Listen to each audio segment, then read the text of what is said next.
Yeah. It's not. It's Chris Christopherson. Keep saying that.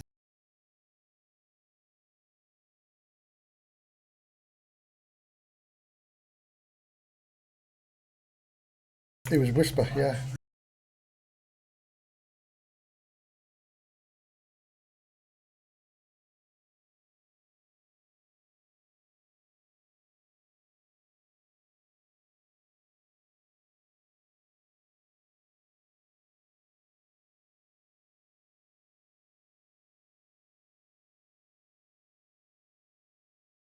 So yeah.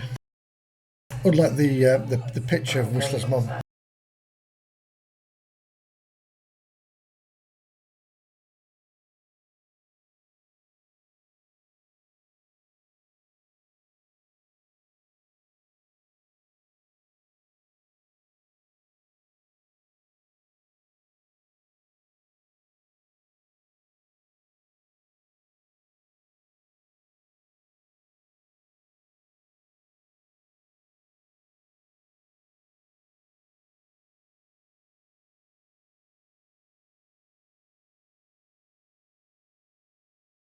Yes, Stifler's mum.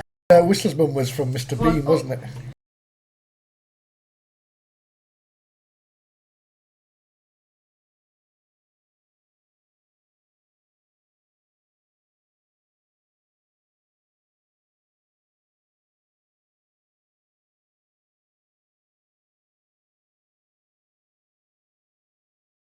Right, but this is live now.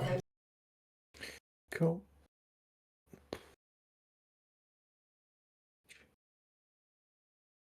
Just overwritten. Oh, sup. Hello. Just overwritten last week's notes. Bastard. Give me a sec. I thought I printed these off, but I printed something else off instead. Can you undo or roll back? That's not how you test It's it. fine. Fine.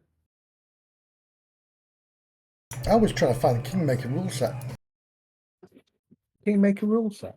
Yeah, to see what it's like. But for the life of me, I can't find the 700 page, whatever it is, book. There's an intro PDF that you can get that kind of tells you about it, but all the traveling was each person has their own role. You can only have one role, so one will be hunting, one will That's be what you're looking for, camp. Mehdi? Oh, hang on, let me change to my Discord. Oh, yeah. Look how thick that is. That's got a good girth to it. Looks like what Tolos used to be that big, didn't it? I think. About 640 pages of campaign material. And at some point, I will run it for our Wednesday group. I think it must rival the entire Enemy Within campaign. So it just take us 4 or 5 years to get through. Yeah. All right. Okay, so last session. You had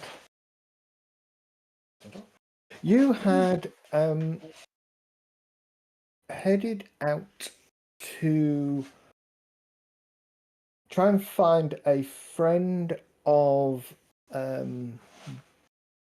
Charlie Bowles, a guy named Carmichael, an elderly miner, claim miner, who had a shack out in the Black Hills. You were doing this on the basis that he commented about a Dr. Havisham, sent him a message about Dr. Havisham, explaining how his suspicions were right about the good doctor, which piqued Dr. Newton's interest because Havisham was Newton's mentor. And so you find yourself heading up, as I say, up the hills into sort of the less trodden parts of the Black Hills, where you'd encountered a group of, on the surface, it appeared to be Indians, but ultimately, when you started to take them down, you realised that they were actually Walking Dead. They were assaulting the cabin and attacking Carmichael. Carmichael suffered a wound, an injury, but fortunately, your good doctor, your priest, your padre, was able to stabilize him, and the rest of you were able to put down the undead Indians. And I believe that's kind of where we left it last session. I'm not sure we can play this at the moment because it's Indigenous Peoples Day in America, isn't it? It is Indigenous Peoples Day in Oh, America. Yeah. Really? No It murdering is. Indians. Well, these are But are the undead, Americans they're going to not go, oh, sorry, Indigenous. have your land back? Yeah. No, but the dedicated day to them. Yeah, that's exactly right. Yeah. Yeah. Well done, guys. Yeah. One sec.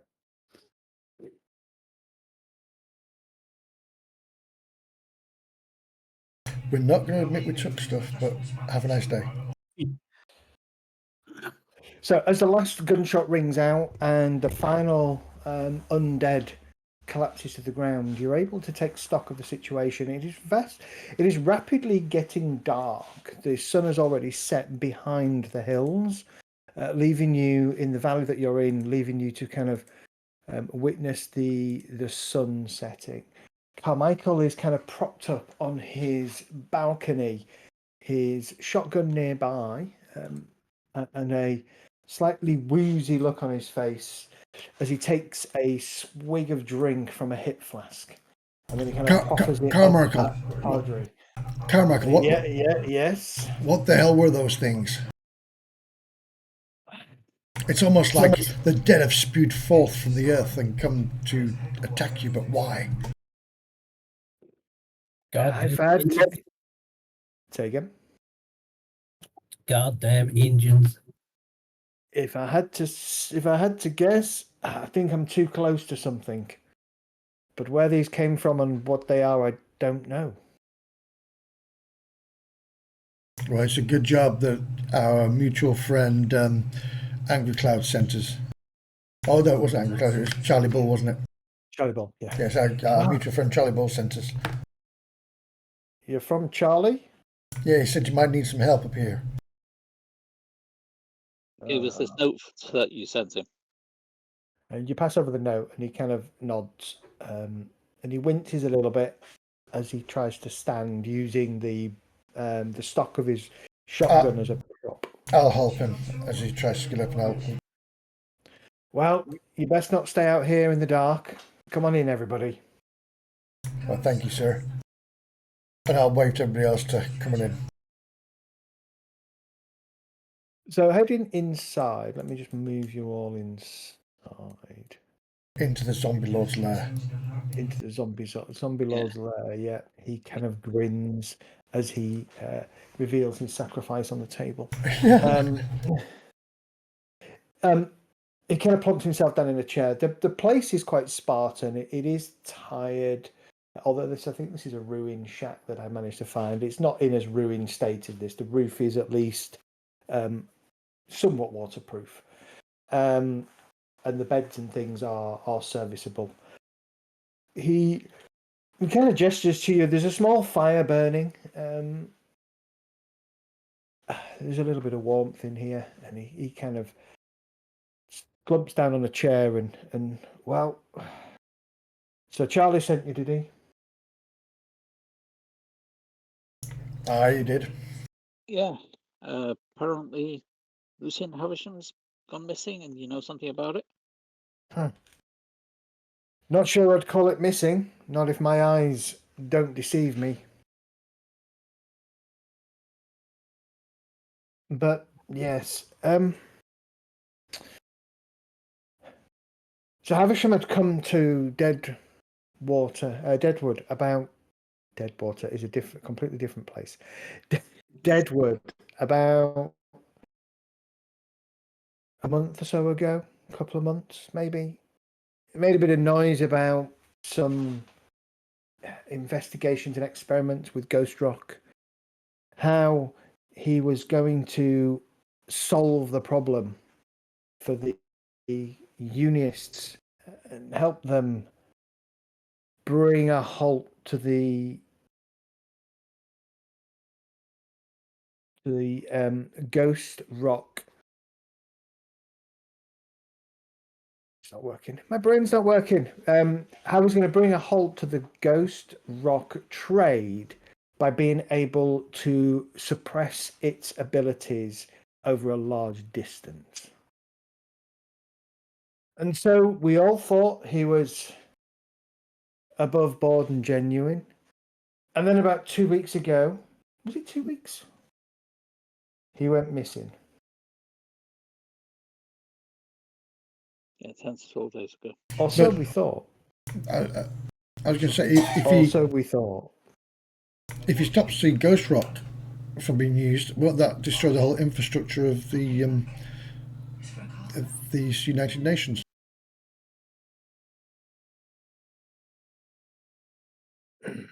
Well, I think he was more interested in bringing peace to these parts of the world so that we could live in harmony with the indigenous folk.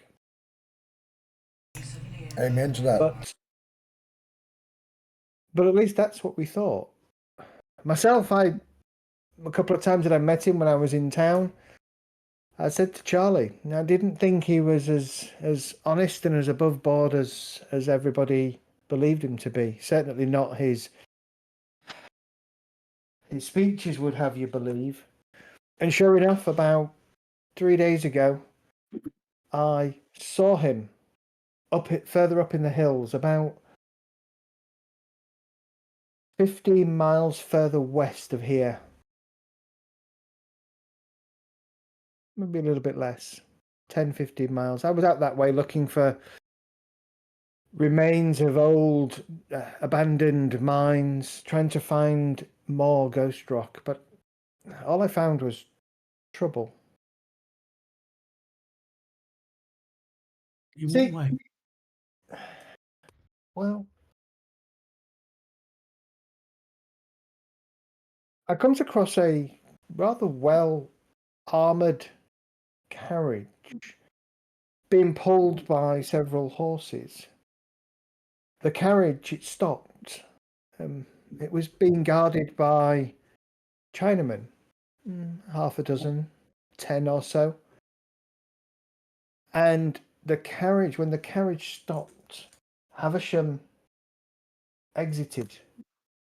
Seemed to be on good terms with the Chinamen. Certainly didn't seem to be in chains or under any kind of duress. After a while, he got back in the carriage carried on. The only thing down that road that they were on would be Black Gulch, the old abandoned mining town. Didn't want to go any further. Didn't want to give myself away. I thought I'd come back as soon as I could and send a message out to Charlie, just in case, like I said, my suspicions were true.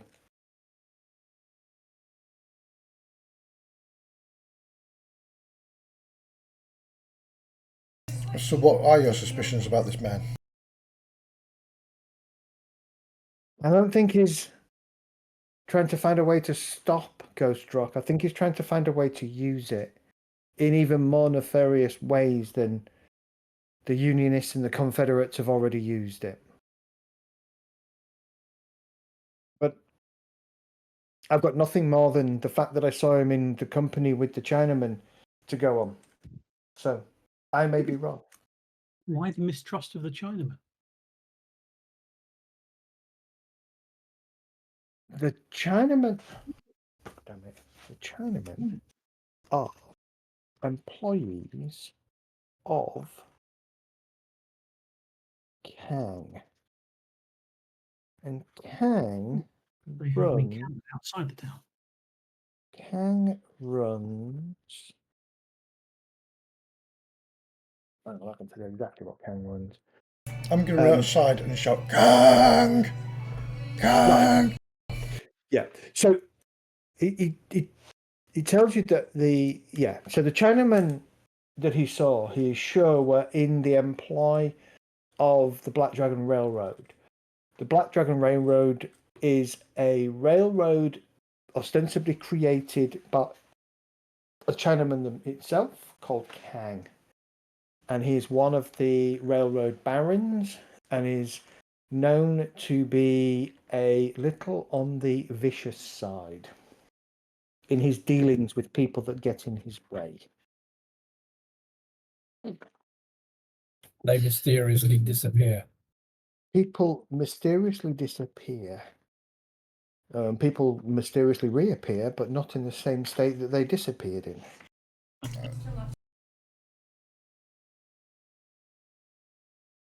Does the Black Dragon Railroad have a line through the hills? Let me give you. Okay, let me take you back to here. So the Black Dragon Railroad, effectively. So if you notice here, the Iron Dragon, sorry, not Black Dragon, Iron Dragon Railroad heads up. They have like an east-west and a spur that comes off and down to Deadwood. It was the same railroad line that you thought you had the rail, the train itself on, as you were coming down into Deadwood along the Deadwood stage route. Yeah. The only other known station here is the one across the other side of the hills, which is the Wasatch Railroad from Gehenna Station. Actually, that's an underground. That one runs underground, which is very unique and very different. So no, around here, where you are, which is probably 15 miles west of Deadwood, it would be strange to see and Carmichael is sure that they are Kang's men because he recognized sort of the red and black outfits that they were wearing. So, who owns the Wasatch Railroad? Who owns the Wasatch Railroad? Good question. Let me see if I can find out for you. If we're 15 miles west of Deadwood, we're almost on top of Gehenna Station, aren't we? Yeah, that's what I'm wondering whether, because west is where Black Gulch is. So, are they trying to blast through and join the two stations? The Why two would they railway do- lines. Competing rail lines, though, is unlikely to want to join up, and That's why I'm wondering who owns Wasatch. unless they're trying to exploit Ghost Rock in the hills. Good way to export it back to wherever you want it. Yeah. What was the document that we got from the doctor last week in his study? That was suppressing the effects of Ghost Rock, wasn't it? Correct, yes. Which is what at odds with what Carmichael's just said. Correct. That's the what you had.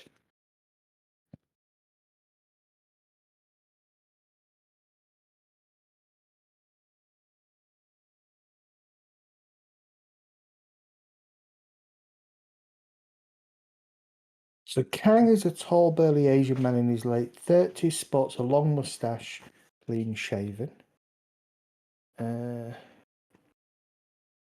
Okay, Ming. So is Kang Chinese by any chance? Yes, I would say he is. He's just described in the book as an Asian man. So he's most likely Chinese. And hence the existence of Chinatown and the fact that those people are in his employ. Correct, yeah. Right. So I've got a list of all of the rail barons' names, but it doesn't link them to.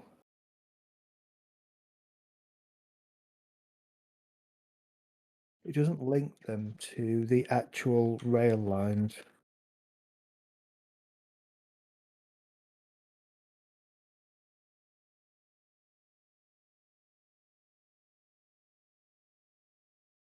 Ah, okay. There you go. So You would know that Dr. Newton in particular would know that Hellstrom, Darius Hellstrom, PhD, is the Baron of the Wasatch Rail Line.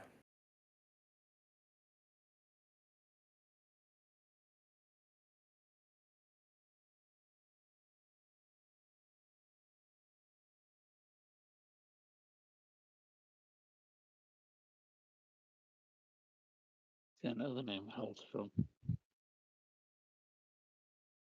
I think it's with Stevens and Devils generally. um,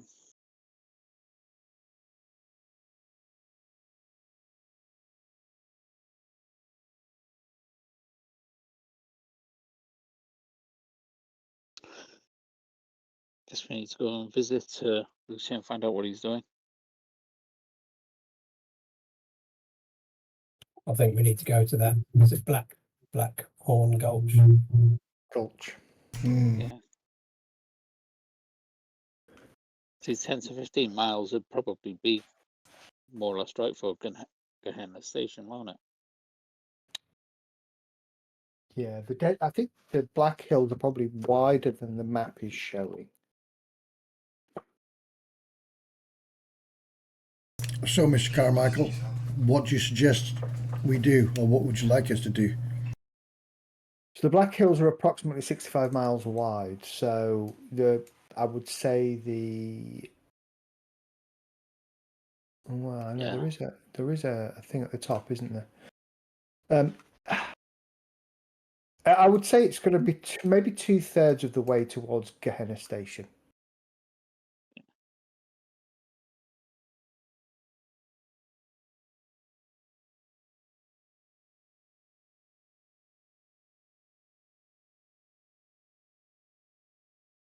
Oh, we were asked. Sorry, what was the question then, Cole? I'm distracting myself. Will we had to take Carmichael back? Or No. Havisham? So, Charlie asked you. He wants you to figure out what's actually going on with Havisham. Is Carmichael's suspicions correct? Is he working with the enemy, as it were, or is Havisham working under duress for Kang? So we need to go to Black Gulch and spy and see what's going on with him. Potentially, yes.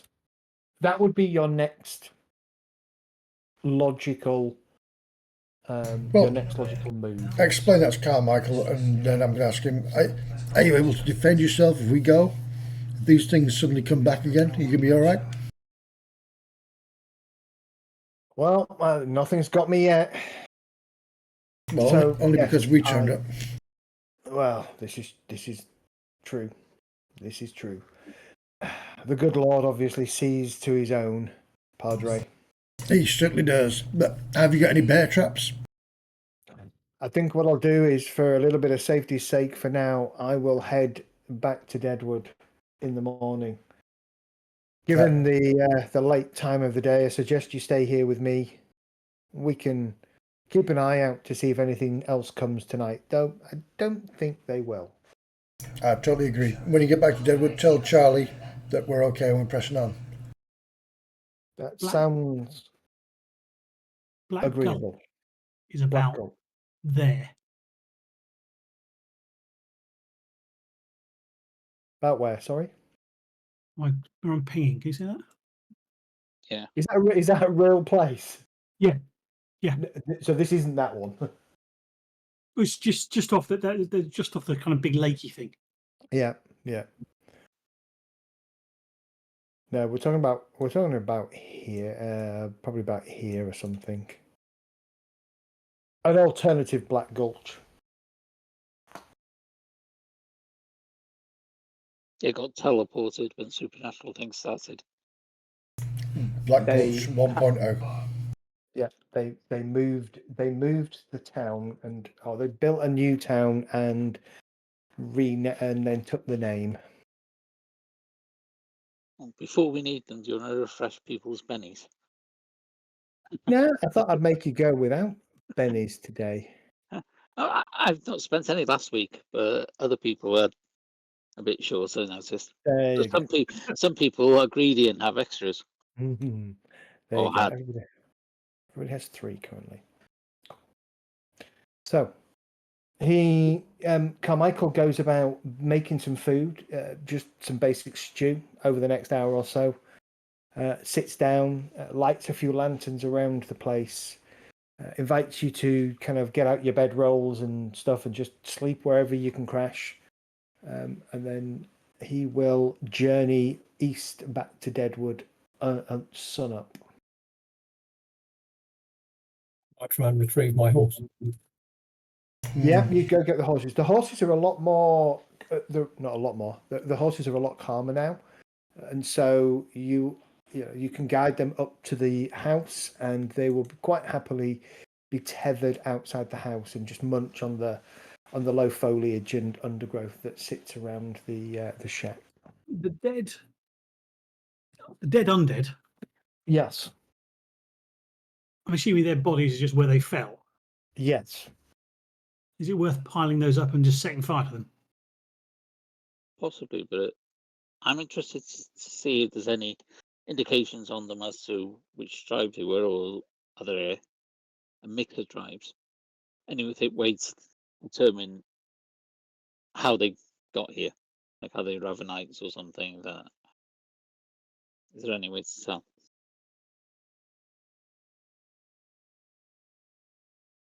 As we're gathering the corpses, just study them a bit. Yeah. Give me. Sorry, give me a second.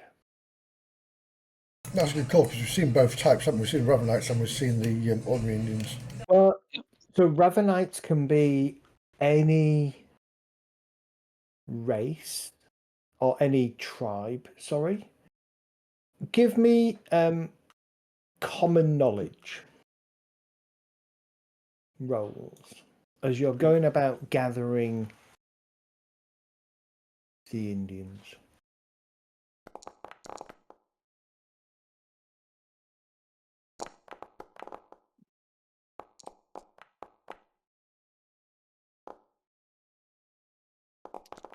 Here we go.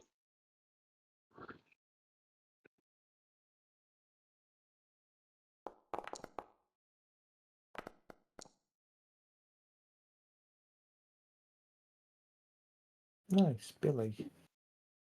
Tom, Colt, Billy, and Blake roll.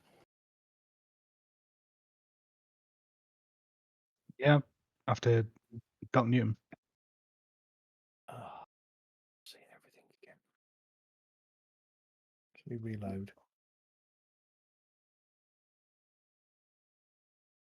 Okay, so as you kind of move around the bodies, there appears to be 3 distinct. Oh yeah, there you go. There appears to be 3 distinct sort of clothing and accoutrements amongst those Indians. There are definitely some Sioux.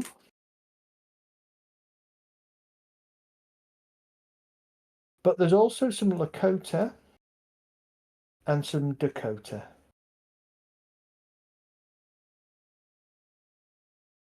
Are those tribes friendly with each other?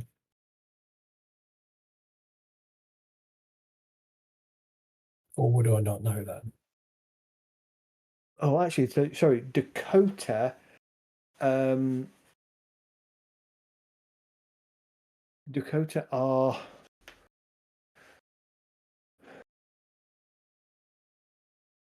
a group of indigenous people belonging to the Sioux Nation. So Dakota in a broad sense.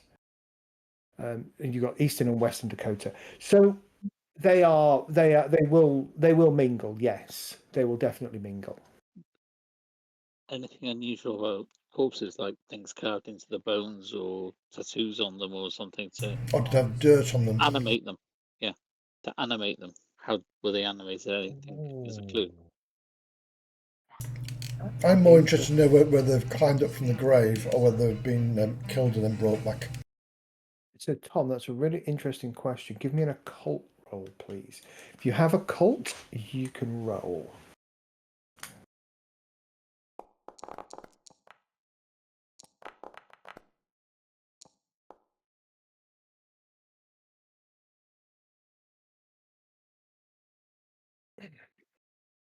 Boom. Both Tom and Dr. Newton. So, as you kind of gather up these bodies and certainly kind of getting them away from the hut, from the shack, and kind of dealing with them, burning them, pit, whatever, does seem to make sense to the doctor and to Tom. You both discover on different bodies the left femur of each of the remains is polished.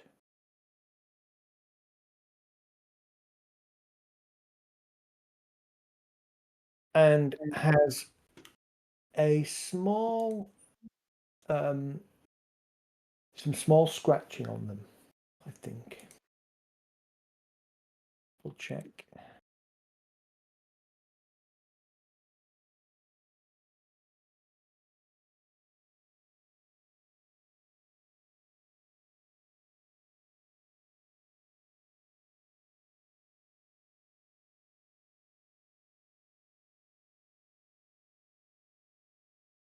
Yes.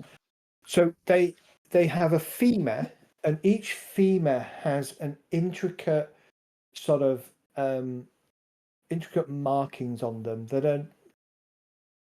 You can both read it, or not read it as such, but you kind of get the gist that the bones are enchanted. When they are thrown, they will call forth a walking dead, based on the general race or the attributes of the owner of the original owner of the bone.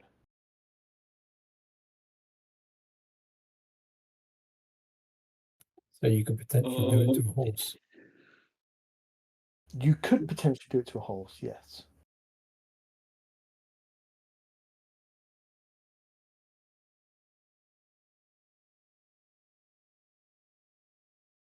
Much is against my my wishes, but maybe we should take these femurs for later use.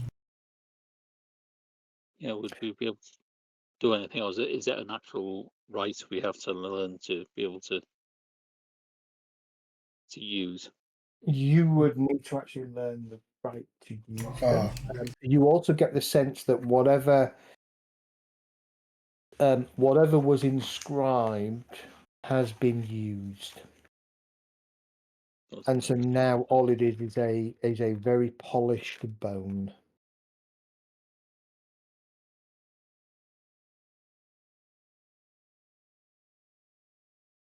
Would I be right in thinking, Tom, this is quite involved and takes a lot of time to produce? To do the engraving, I would assume so. Certainly on this many bones. I've encountered similar mechanisms of imbuing special properties to devices. Maybe it's worth further study. Possibly. You can certainly keep a few of the bones. Not Yeah, a would be an problem. idea.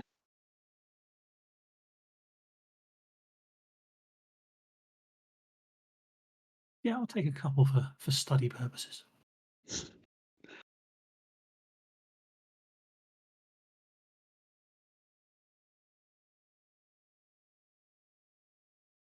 They're the same markings on each of the bones, are they?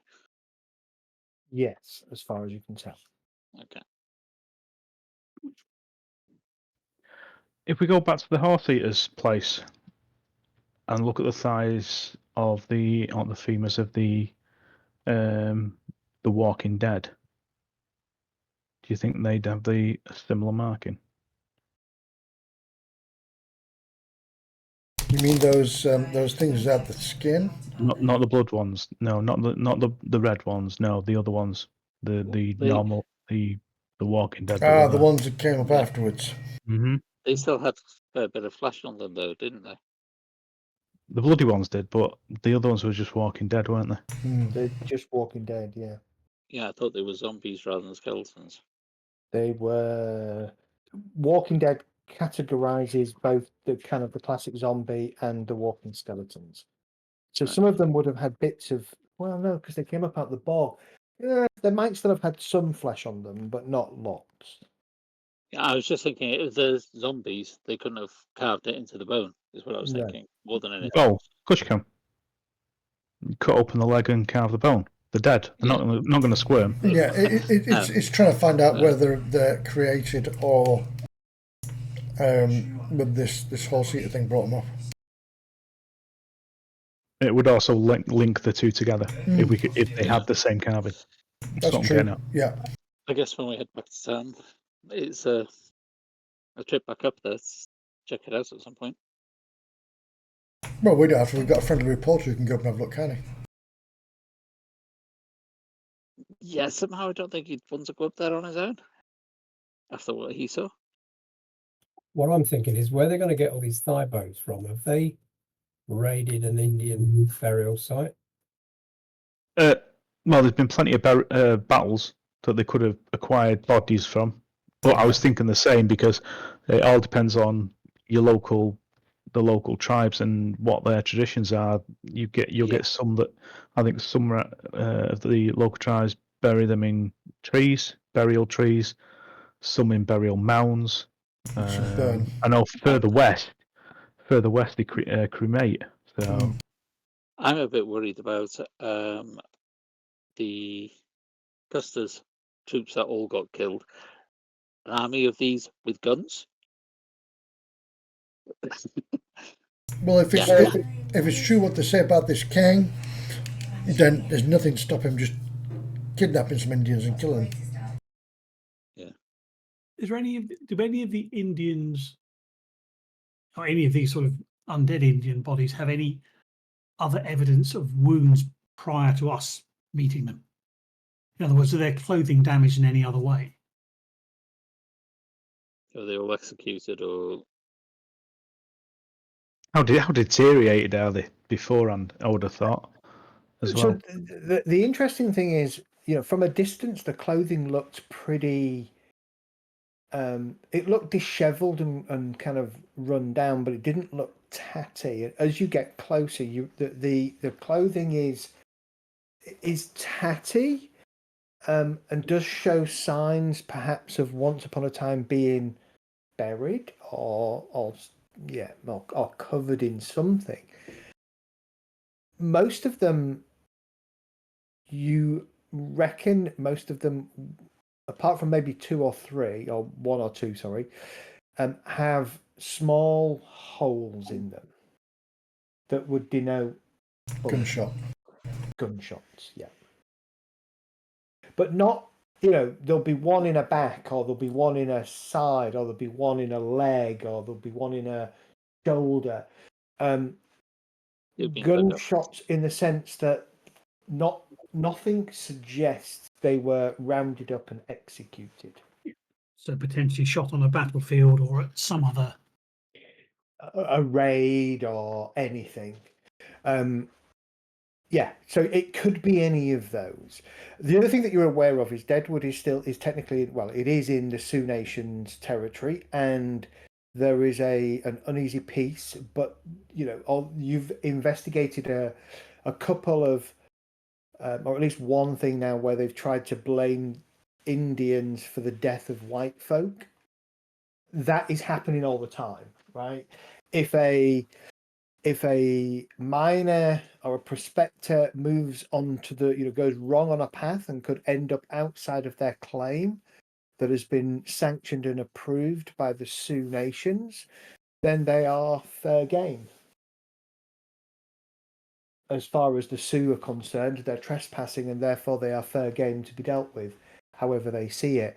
And of course, ranchers and things in the plains around will defend their territories. And if the Indians charge at them, come at them in a way that makes them scary, some of them will shoot first and ask questions later. So this is happening all the time, and everybody's trying to kind of keep everybody calm, but the arrival of Custer's army camping on the plains around Deadwood is increasing the tension between the two nations.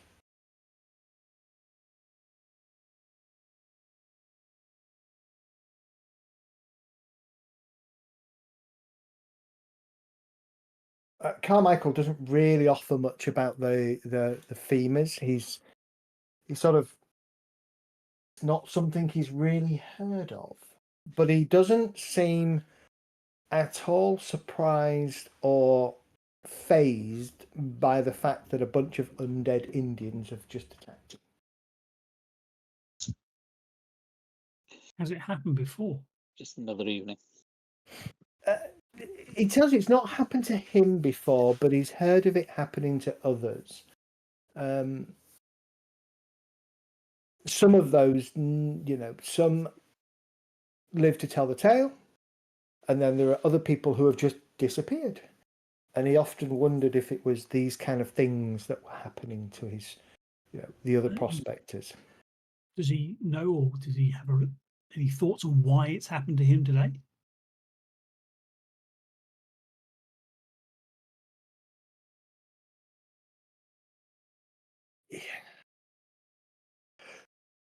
It can't be because of my claim. I've only got a small pocket of ghost rock, and most of that's already been used up. I wonder if I was seen by the doctor, and the doctor then sent these to deal with me, or maybe I was wrong place at the wrong time.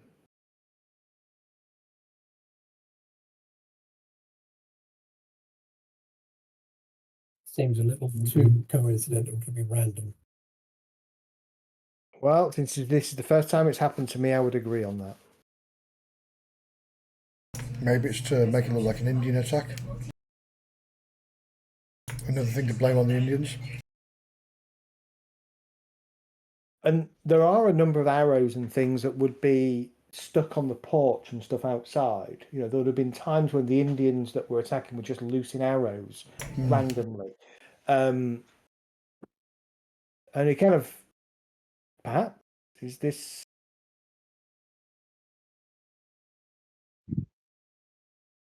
He nods. Maybe that's it. Maybe some of my neighbours have been attacked today. But why? Why now? How far are your neighbours away? The nearest one's a mile to the southeast. Opposite direction we need to go. I know, but is it worth just taking a scoot over tonight? Is it an easy trail to get there? No. It's up and over, and he kind of gestures to the blackness outside. It's up and over there, he says.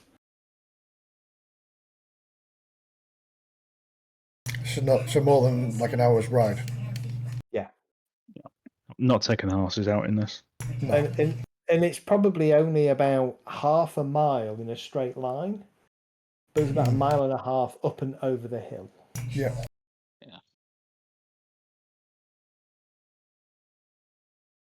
I think that maybe Carmichael, before you go back to Deadwood tomorrow, if you could see yourself maybe having a scoot over and maybe check on one or two of your friends.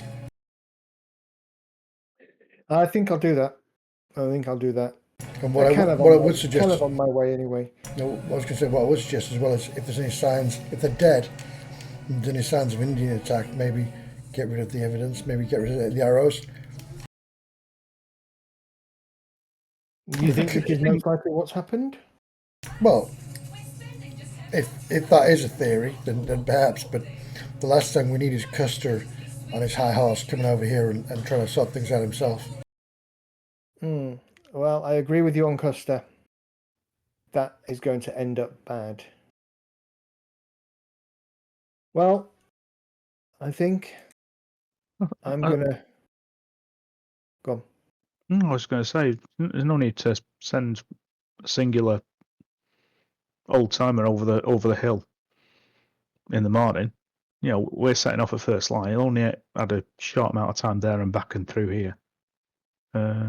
If we go out and come back, he'll only had about an hour or so to our journey, using the horses in light.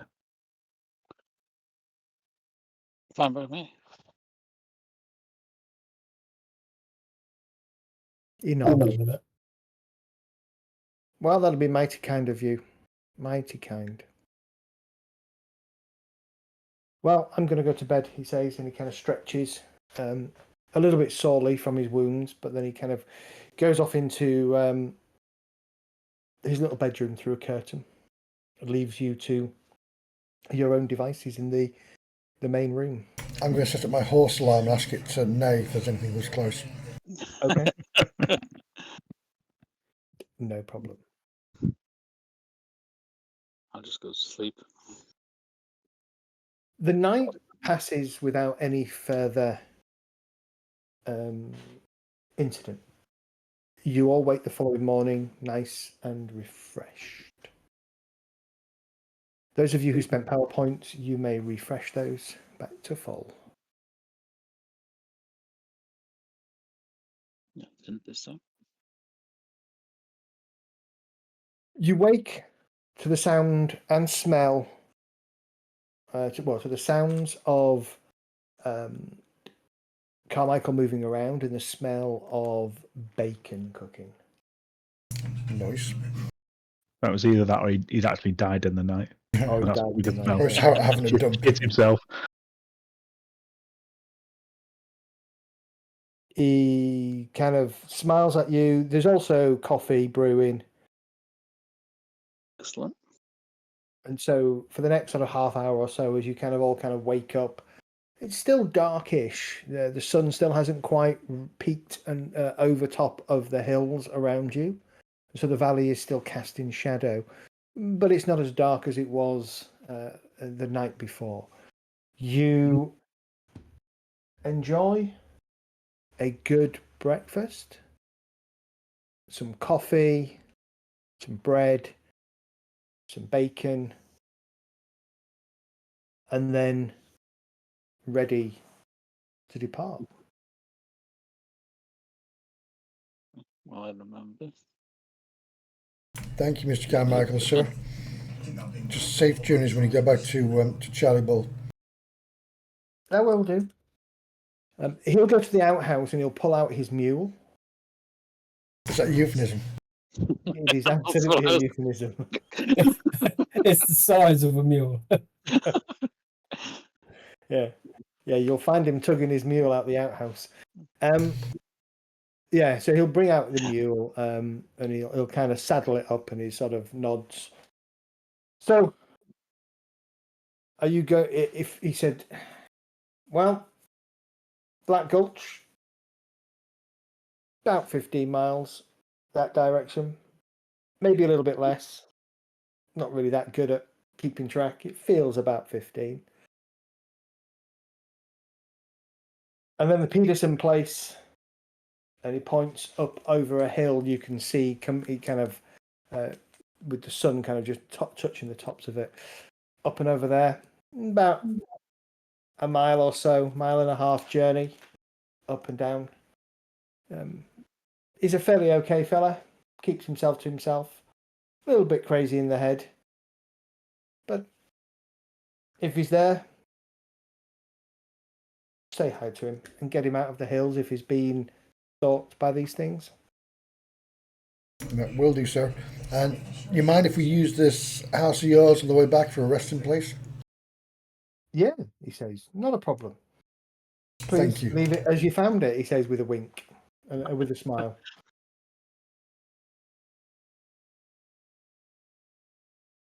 dishevelled and needing demolishing. Is that what you mean? Yeah. Exactly. Yeah. Exactly. So we pull all the arrows out, then we need to put them all back again when we come back. Yeah, there's probably a good dozen or so arrows stuck in various parts of his house. Are you going to leave them there, or are you going to remove them? Remove them. I'll check them out. Yeah. Okay. Cool. All right.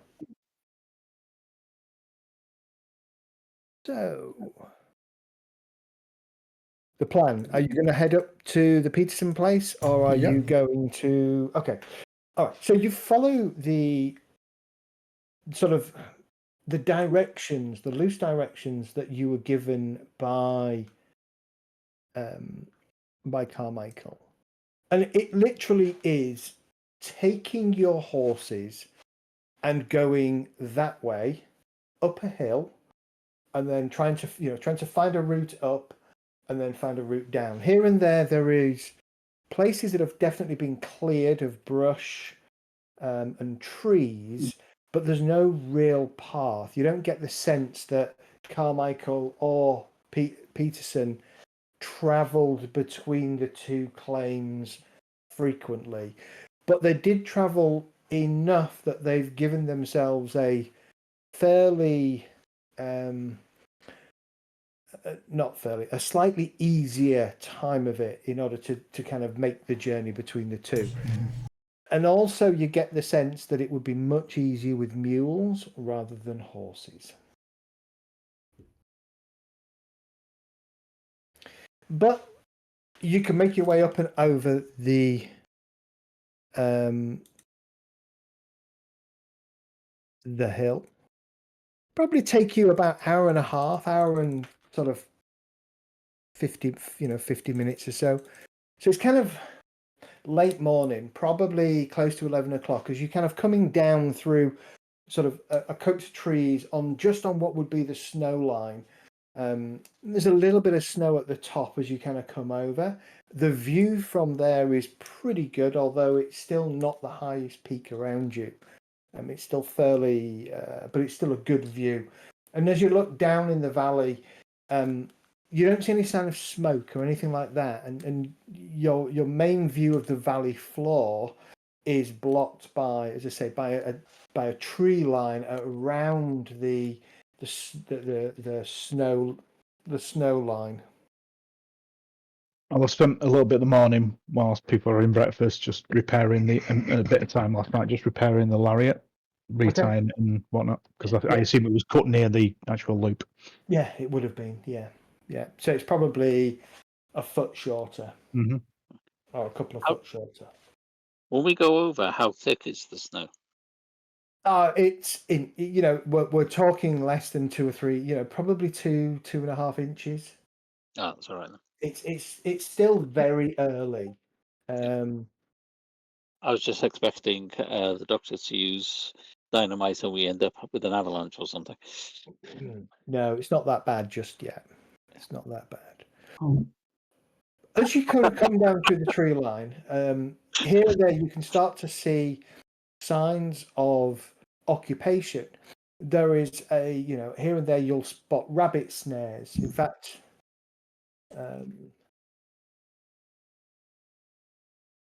please hang on.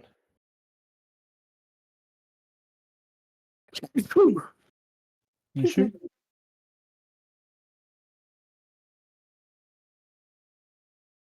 What's going on here? There we go. Excuse me.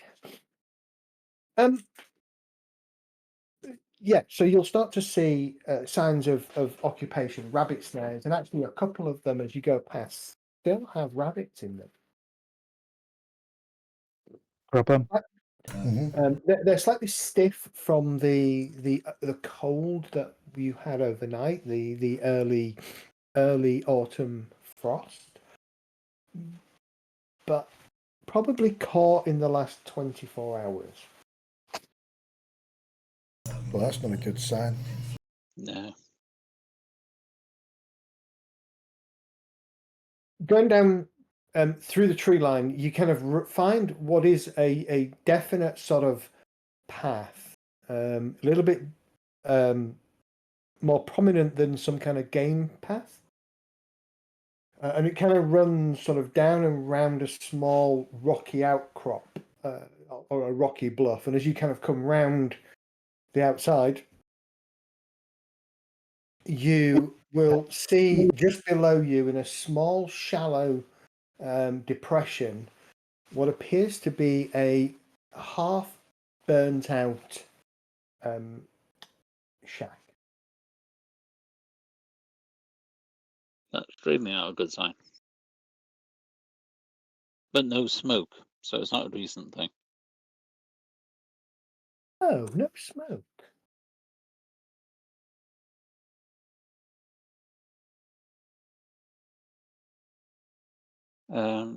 Is it still smoldering?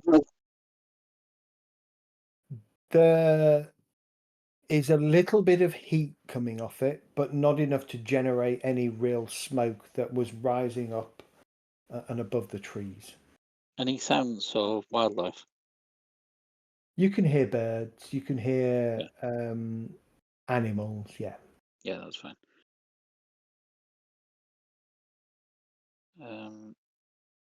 I'll get closer, dismount, and approach. Okay. Getting closer, dismounting, approaching. Here and there, you can see a number of sort of brown fletched arrows in the ground and a couple in some trees. And then over in one corner, there is a body dressed in traditional Indian garb. Go and check the body, see whether it's skeletal or... It appears to be, well, no, not appears. It is skeletal. Check the leg. Same as the others. Check the thigh bone. Okay. Yeah. Head over to the cabin, see if there's any survivors. No. The Any front buttons? half of the shack has just been completely burned. The back half is somewhat intact. Any bodies that we can see? I'm going to shout out, Mr. Peterson. Give me notice rolls as you start to comb around.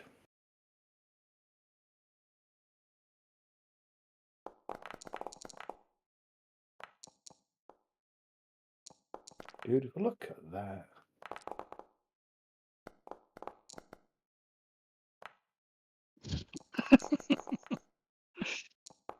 We're an observant bunch.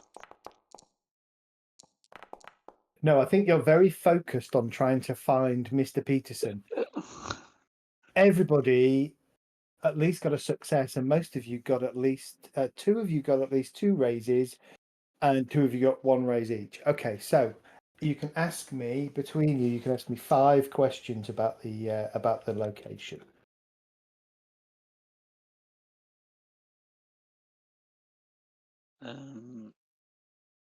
Is there another way to get into the back part of the building that's in one piece? Safely. You could go. Yes, you can go around the back. There is a small entrance at the back. Yes. Does this have a cellar? No cellar.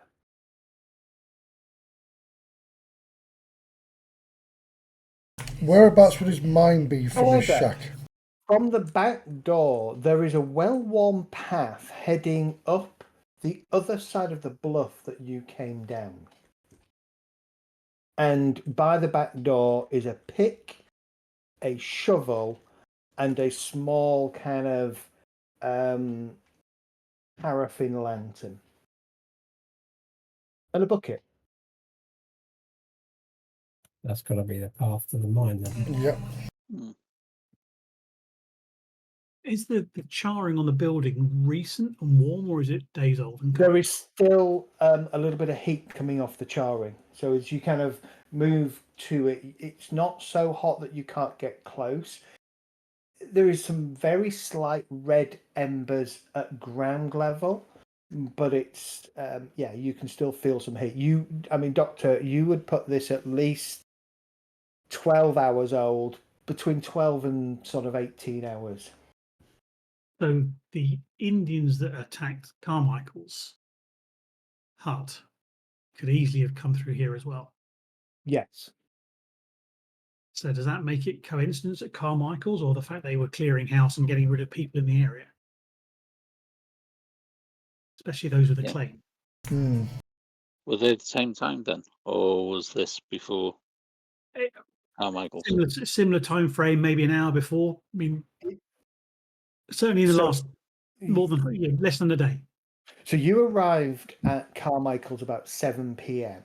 as it was getting dark, and the fight was fully on. It's now just after 11 in the morning, so sort of between 12 and 18 hours would absolutely put you well within the realms of time for the Indians to assault both places. Yeah, they came from this direction rather than from Black Gulch direction then. Yes. Okay. Can I get into the building?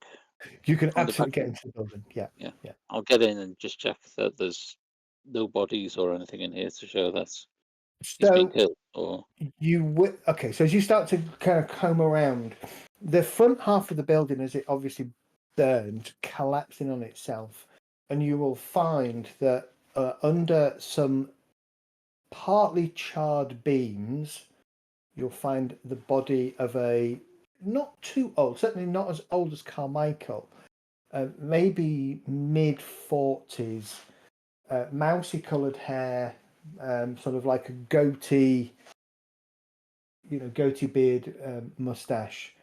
Does he have any weapons in his hands? He has a revolver in one hand. From the waist down, it's all charred. Yeah. I'll try and retrieve the body so that we can bury him at least. Okay, you can spend, a couple of you will need to move the remains of the beams, but over maybe 30 minutes or so, you can lever him out and pull the remains of the body out carefully. I'll pat Tom on the shoulder and say thank you for that. Least we can do. I mean, you assume this is Peterson. Yeah. While that's happening, go on. I was going to say, I want to search the place, see if there's any pictures or anything. There might be a photo of him or some clues as to. Yeah, so there's a photo of a youngish man with what you would imagine to be a blonde woman. Remember, photos will be black and white in these days. Yeah. Okay. Search for any possessions or anything that might give us a clue as to what's going on. Whether he was a target and they carried on, or whether they were just clearing house. There's nothing to suggest. There's nothing here that could tell you that information. Okay. I do believe we still need to check out the mine. Your assumption is clearing house for some reason.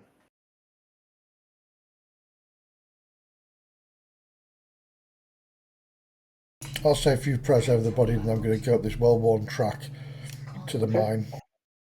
Okay. So you go to the mine. The entrance of the mine is probably 3 feet, like 3 feet high. You'd need to either squat right down or get on your hands and knees to actually go inside. There is another, a broken pick, a couple of crates, and another lantern sat by the entrance of the mine, and a barrel with, surprisingly, the barrel has a small amount of gold ore in it. Oh, nice. I'm going to light the lantern just to see what's in there. I mean, if it's got a wife or anything, they might run in here, you see. Okay. Shining the lantern in, you can see it just goes straight into the bluff, into the rock. Hello? Anybody in here? Voice echoes a little bit, but no response.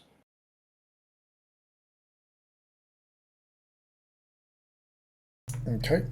I will be dragging this barrel of gold out there. There's probably about a pound worth of gold nugget in this barrel. Yeah, I'll put that into a pouch and that'll go to feed the orphans at some point. Okay. All right. Just make a note. You've got a pound of gold nuggets on your sheet. A pound, you say? I'll probably fall over. Doing a thorough search of the area, there's nothing. There's no other living folk here than yourselves, plus the animals and things that are living and moving around. Other than the one Indian remains and all of the arrows and things that are stuck around the entrance to the building, there is no other sign of, well, there's no sign of anything. Any sign of footprints or something that these left? Because they were coming and then went over the bluff to Carmichael's. Is there a trail we can follow back on it at some point? There are some footprints, definite moccasin type footprints, the same kind that you saw at the miners' camp, dotted around the periphery of the shack in some of the softer mud.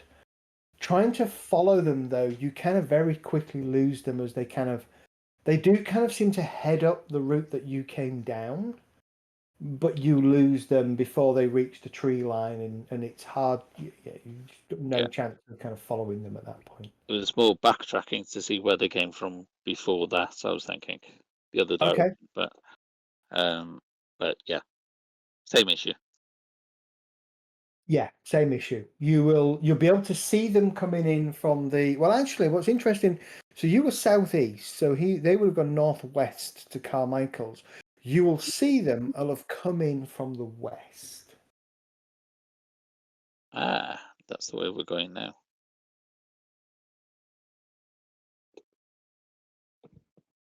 How far out westward do you want to try and follow this trail? Well, we know Black Gulch is to the west, so keep until they actually turn off another direction, or we lose them. I guess. Give me Okay.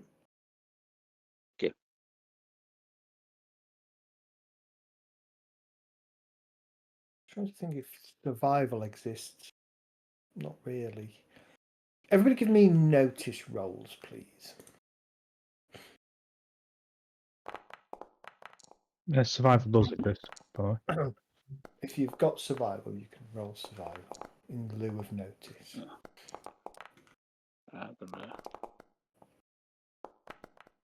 Under many. There you go.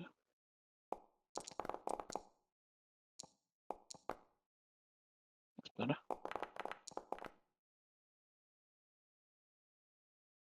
Okay. So you begin to travel westward, kind of following these moccasined footprints. You get to about half a mile. You're just there is a cleft valley that runs between two of the hills. You've been rising up to sort of meet where this valley kind of intersects. And as you get to the top, a small kind of tree line, you follow these moccasin prints. They're definitely coming down eastwards towards the Peterson farm or the Peterson claim. But at the tree line, they disappear. And there are prints, horse hooves, inside the tree line. Probably 3 horses. Are the horse hoof prints shoed horses? Yes. That's not Indians then. No. Yep.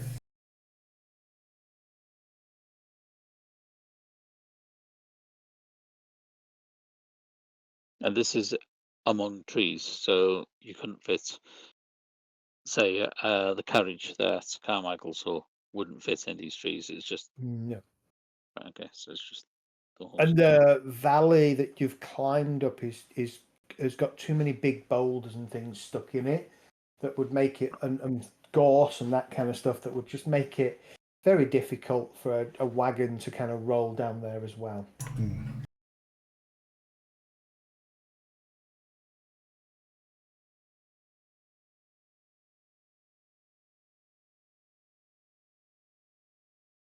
The hoof prints continue west. If you, so you can start to follow, now you know kind of roughly what you're looking for. You can kind of clear the tree line, probably 50 yards or so, kind of climbing upwards. Here or there again on these trees, you can see marks of where maybe rabbit snares or other animal snares will have been set, but there doesn't appear to have been any recently. As you clear that tree line and you arrive at this valley, again, there's a small brook that runs sort of down one side, and you can trail and track the horse hooves that are both coming and going along the brook. And then about a mile from the tree line, they seem to just disappear as you reach a more rocky piece of ground.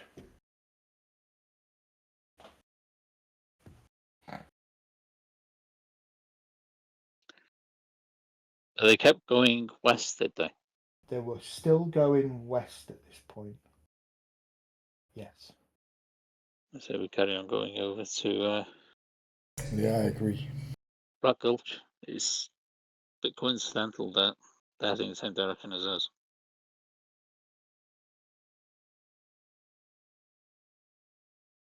Okay. So what you're saying is the tracks you followed from the house met up with these horses. Yeah, the Indian, Yeah, the skeletal Indian tracks led. Yeah, that's basically led up to the the horses. So they could have. Did the skeleton tracks mingle with the horses, or did they just stop there? Yeah, they'd raise. Well, You got a raise, didn't you? Mm-hmm. You got a raise? Hold on, hang on. What did you? No, I don't think I did in that roll. on the No. tracking, I got a raise. Oh, I did get a raise, sorry, yeah. There are a number of depressions around the edges of the tree line, probably 20 or so yards across from where these horses are. Okay, it looks like they were summoned from here. I'll clear one of those depressions out and see what's underneath. Just depressions. So it's just literally where the ground's sunken down. No, the ground seems to have been pushed. So there's been a hole created. Yes, a hole has been created, yes. Like the track width of a cart? No. Or like a body, like a grave. Type. So according to what we know about these bones, yeah. What's it say? If you throw it, you can summon one of these things. Yeah. So it sounds like someone's been summoning these god-awful Indian demon creatures. Yeah. This is where they summoned them. Yep. And then they rode off rode back up home. Here, summoned them, sent them on, and rode back. Yep. In amongst it's like I say, the depressions that are there any other raised mounds? Like this is an incomplete set of graves. Sorry, not all the graves were necessarily tampered with. Give me another notice roll. Another one. Yeah. That's good.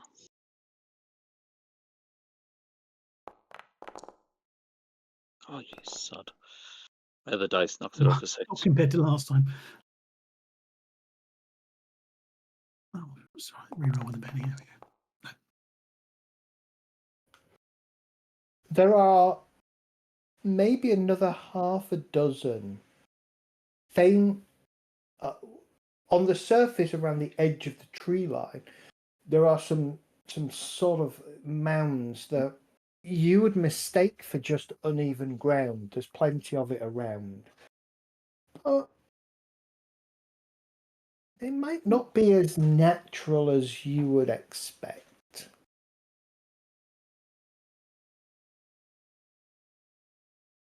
Is the uneven ground sort of just about 6 foot long and about 3.5, 4 foot wide? Anywhere between sort of 4.5 foot by 2 foot to 6 foot by 3 foot. So something like you place a barrow or a grave cut. Yeah. Okay. So they didn't disturb all the bodies. No. Which I means think whoever it was knew there was a burial site here in the first place. Yeah.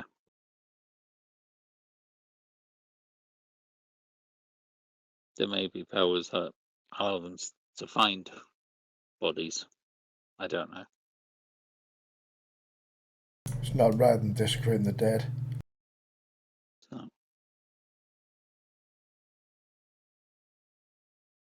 So what seems to have happened is these men, these horses have come here, raised these poor Indian folk, sent them off to attack Mr.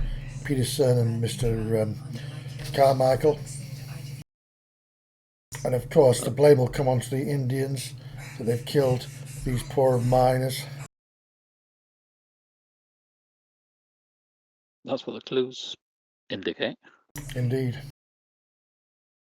So just remind you, there was an article in the Tombstone Epitaph about a dozen miners being murdered in the Black Hills south of Deadwood 2 weeks prior. So at this point, probably about 3 weeks ago. Yeah. And it was blamed on the Sioux Indians. Which technically probably was, but the dead ones. Perhaps.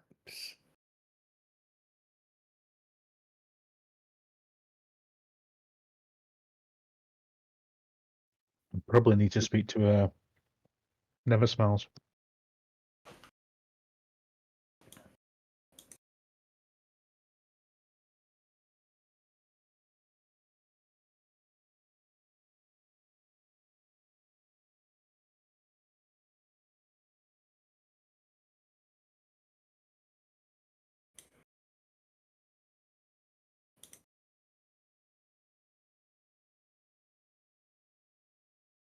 I say we carry on to Black Lodge.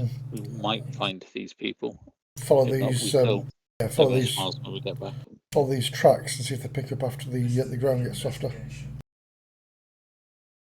Is there any of these horse shoe tracks with like a particular? Can you make out any brand or anything there, like any miscast or anything on the hooves? There's nothing, no. Just generic. No, nothing, just generic, yeah. Let's take a quick 10 minutes back at 9 o'clock.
Just do generic email and just say, "Whoops, sorry. See you. Catch you next month."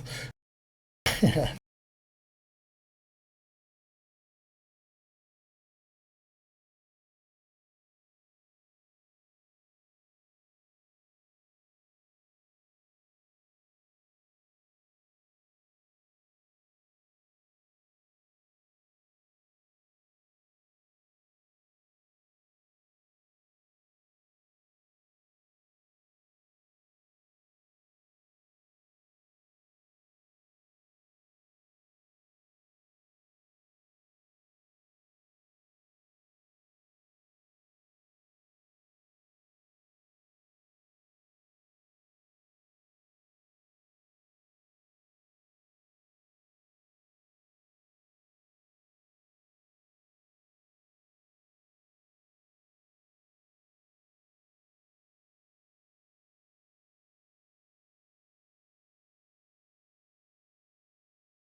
you the ammo whammy power, or you have to buy that separately. I can't find anything to clearly tell you because they're two separate places, but they're linked to each other.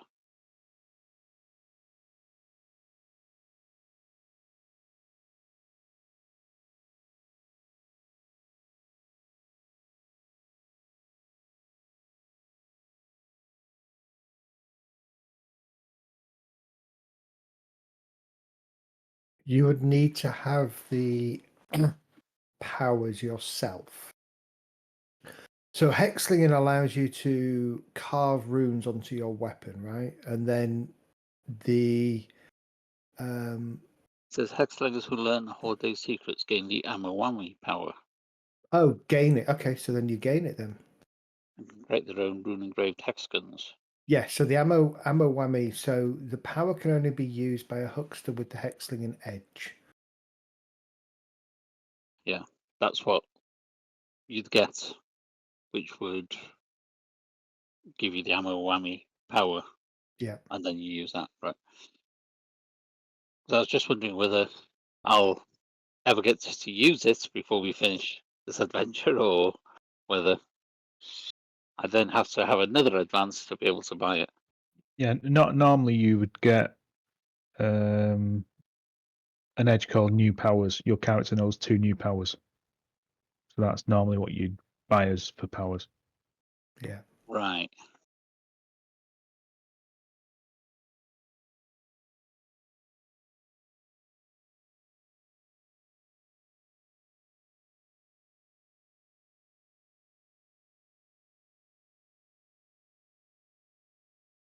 Are we all back? Just waiting for people.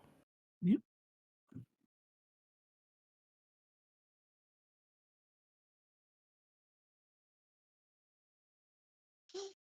All right, we are all back. So apologies, I needed a drink. So And my boss seems to have gone quiet, so unless that chimes up, I should be a bit more engaged. Sorry, no everybody, by the way. yeah, no worries, no worries. Work is not important, but sometimes we have to do it. Okay, so you have reached the tree line. You suspect that the Indians somehow were created or summoned from whatever you can see in this tree line. Why there were Indians here or bodies here, you don't know.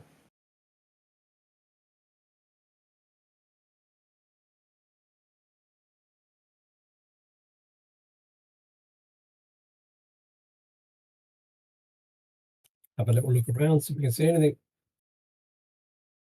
Yeah, are there any actual markings to say it is a burial site further out than where we specifically are now?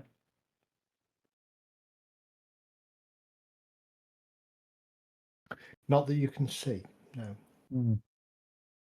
Any indication that a ritual's performed here? Anything that we can see that would give a hint, or is it just summoning the power and it does it? Do they have to like create a There's circle or anything? nothing. There's nothing here that you can see. Right. So, but you don't know how this works. Yeah. We probably should mark this place up so people don't build houses over it. By the way.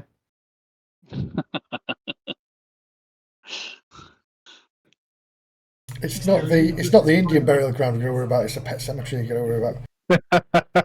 That's even Yeah, worse, isn't yeah. it? Jeez, that shits me up.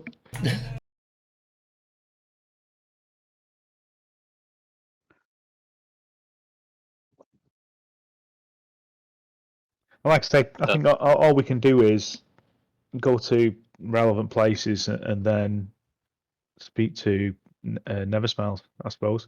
Because he'll have contacts in the community, won't he? Yeah. And they'll probably want to start watching after their the burial sites. Yeah, maybe put some guards out. Mm-hmm. Okay. Still freaks me the hell out that they can just walk up here, chuck a few bones on the floor, and the Indians raise up and do their bidding. It's not natural. It's not right. But I do think we should all head on west and follow these trails and see how far it goes. Yep. And west is still the direction of Black Gulch, isn't it? Yeah. Yeah. I reckon So we've that's just where it's happening. So the trail for the horses is gone now. Just keep going that way until we see some sign of them. Okay, so you continue westwards following this valley with a goal to try and get yourself to, or in the general direction of Black Gulch. You follow the valley through the hill. At the far end of the valley, you have to climb up and down and round. But gradually, after maybe 2 or 3 more hours of, probably not that, yeah, probably longer than that. As you are starting to sort of see the last rays of light in the distance, you're sort of coming down from a hill, and in the distance you can see what appears to be amidst several large hills appears to be the lights of a small town.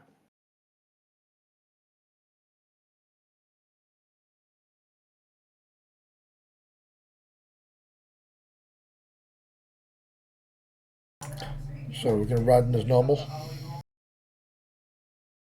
I suppose we've got no reason to think otherwise. Normal lights, not like buildings are on fire. Normal lights. 2 or 3 of them. No sort of ghost light stuff. No, Nope. just mundane. Yeah, let's just head in to find a tavern. As you kind of come, as I say, you come down. What you can see is that this place in front of you is sat inside sort of a U-shaped canyon with almost vertical rock faces, certainly either side, and as far as you can tell, at the back. The ones to the side climbing at least 500 feet above you. And as you wind, you kind of join another trail, and you can see there are 2 or 3 kind of trails that all kind of meet up about 50 or so yards from what appears to be a classic town sign that says Black Gulch population has been crossed out, and it says 25. What was it before? About 160. Jesus. Does it go down in increments, or does it just go from a... Is that just a runner? It Yeah. just goes from 160 to 25. Yeah. 160, 148, 132, 117. No. And the board gets longer and longer. So Number of days since the last mysterious death, 0. Yeah, reset. Maybe not. Let's not go riding in there in that case.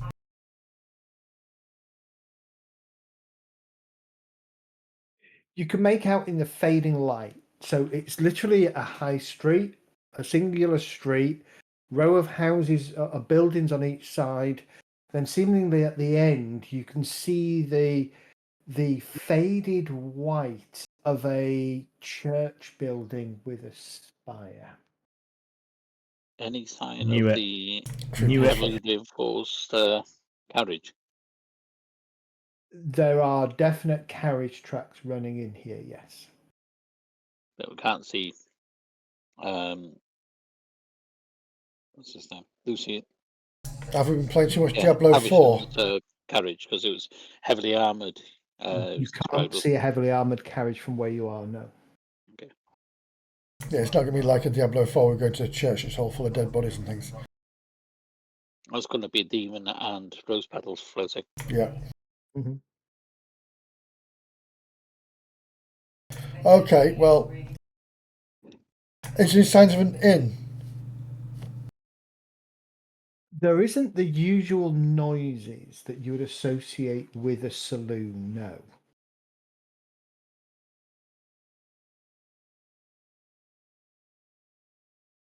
And there's nobody wandering around town. The buildings look boarded up. There's only 25 people now. No, the buildings don't look boarded up. But everyone owns their own home now. Dark in here, isn't it? You can't see anything.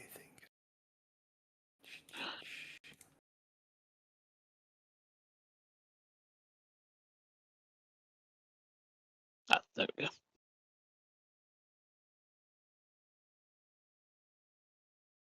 So you're Nice. not quite in the town yet, but you are not far off. I see one person.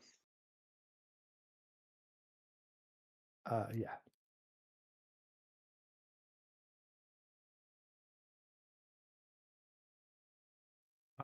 Is it actually as nice as that, or is that just a representation of a shithole?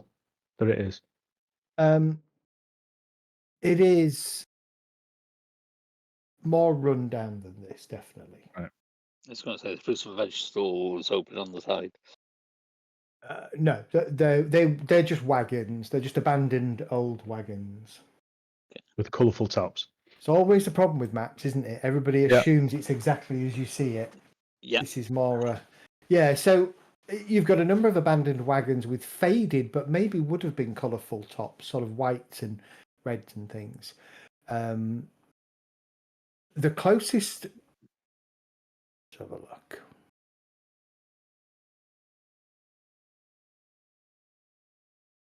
Oh, interesting. So I'd rather go around the outside where of the the graveyard. wagons are outside has a kind of a tailor and barber sign. So there's a barber pole at one end and a tailor's over the other. Opposite you on the other side of the road would appear to be the stable. I'll go over and check the stable. I was going to say, leave the horses here and walk in. Is it worth going around the outside and looking for the graveyard and see if it's grown by 100? Can't hear you, Mehdi. Why Yeah, can't you I hear me? can. That's weird. Actually, you know, Is it worth going around the Oh, outside? no, it's me. I've gone really quiet. Is it worth going outside to the graveyard and seeing if it's increased in size? I think you always go around the outside if you get the Around option. the outside, that's true. yeah, it's right at the other side of the street. I think we're going straight down the middle to find it. Is there signs of normal town life in any of the buildings? It sounds, Let's see. it sounds of music playing or something like that, like a saloon.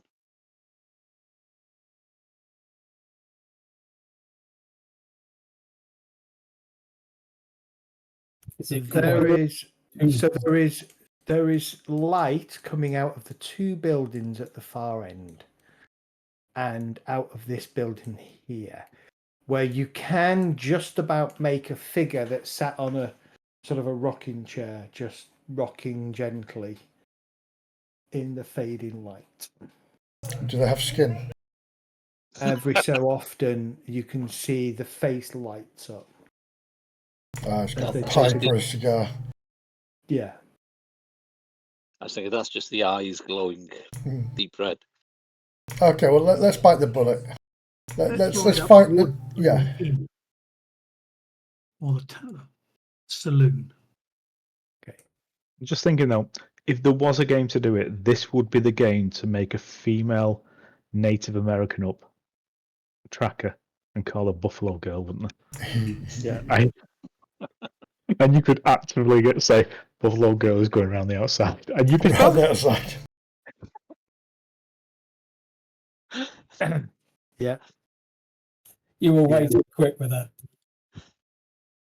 Okay, so you're just gonna ride up the main street. Yeah. Whoever's say- out, they've already seen us, haven't they? I was going to say, I'd say tie the horses to the side and walk down. Well, I'm I not. am going to no, check out the stables. I'm staying on my horse. Yeah, I want to get out of here. Stables here, but stayed on your horse. Okay. Okay. Let's move you down a little bit then. Once we get So you opposite get the to- guy who's on the rocking chair, I'm gonna say to him, "Evening, Padre. Is there anywhere to stay in this town?" But just before you get there, the figure that sat on the rocking chair just kind of rocks forward once and then kind of smoothly stands up, picks up what appears to be a long gun at first from by the side, and he kind of slings it over his shoulder as he kind of walks up to the corner of the railing. And you folks lost? Depends. Is this Black Gulch? Sign says it is. Then we're not lost. Company property. And you company men? Which company? At that point, he brings the shotgun off his shoulder and he kind of puts it in a little bit more of an easy to use manner. Still not pointing at anybody. That's all the answer I need to know, sir. Turn round and be on your way. You're not welcome here. We're looking for someone who was coming here. Now he cocks. My apologies, good sir. We shall. He's wearing a sheriff's badge, by the way.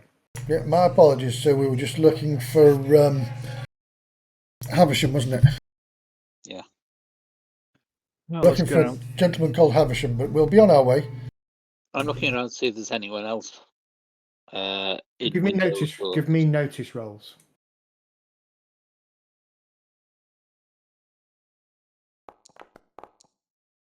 I'm definitely banning that. Okay.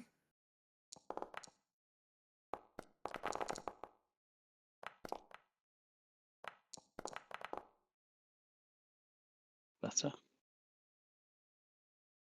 Oh, Tom, look at you going. Look at you with your bennies, burning through them tonight. Billy, Tom, Dot Newton, Cole, Blake. Everybody gets a hit. Tom gets a raise. Okay.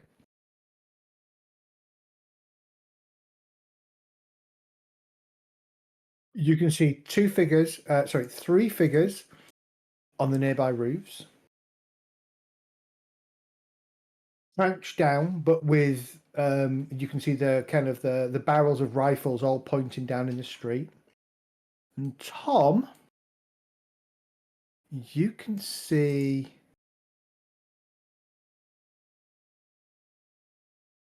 a glint of light off a scope in the late afternoon, almost gone light up in the church belfry. Okay. And anyone else see the three on the roof and the sharpshooter in the Everybody sees. So you're the only one that knows the sharpshooters there. Everybody else sees the three closest. That's like a fifth of the town. I'm going to turn around and start to head out. Yeah, I'll back my Okay. horse up and we can. I'll back it up, and back it up, and back it up. When you so did you actually mention Dr. Havisham by name? I did, yes. Okay. There is a flicker of recognition that crosses the sheriff's face. And for a brief second, his eyes look up straight. He doesn't turn his head, but it's like that, that quick glance for a second, almost get that involuntary To the direction where that. the direction where he knows he is. Yeah. Yes. Well, good evening, gentlemen. Feel free to stop outside the town, but as I said, this is company property, and you're not welcome. I tip my hat about And as my you- horse. As you turn your horses and start to walk off, he's just going to go back, and he just goes and sits back on his rocking chair and carries on rocking.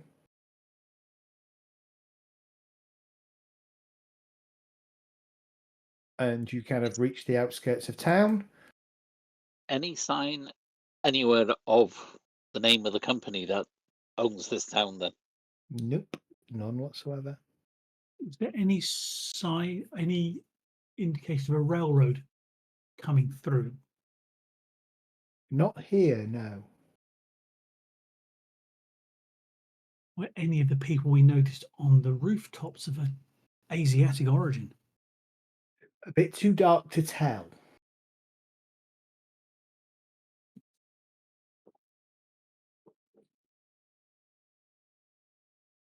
Well, my friends, I'm at a bit of an impasse here. I don't know what to do.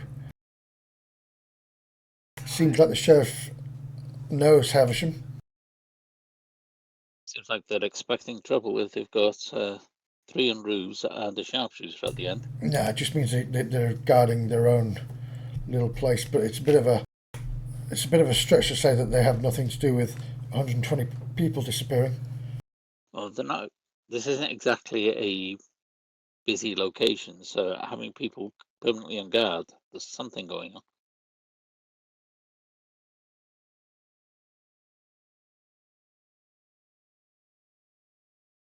Maybe wait till nightfall and head around the town to the church. I think maybe have a look around the outside. Yeah. So, best you can tell, the valley walls are no further than about 20, 25 yards from the edge of the buildings. So it's not like you can go real far around, No. but you can definitely, as far as you can tell, make your way down the back sides of the buildings. Certainly, Be a if you range of kind a of- sniper, won't we? Yeah. you would, yeah.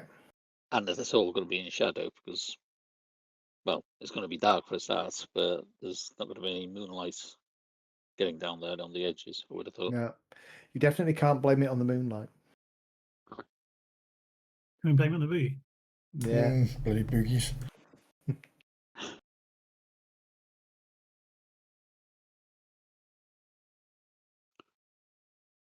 I don't know. It seems a little bit hinky. I don't want to be going charging their guns blazing. I just don't want to get caught with my pants down.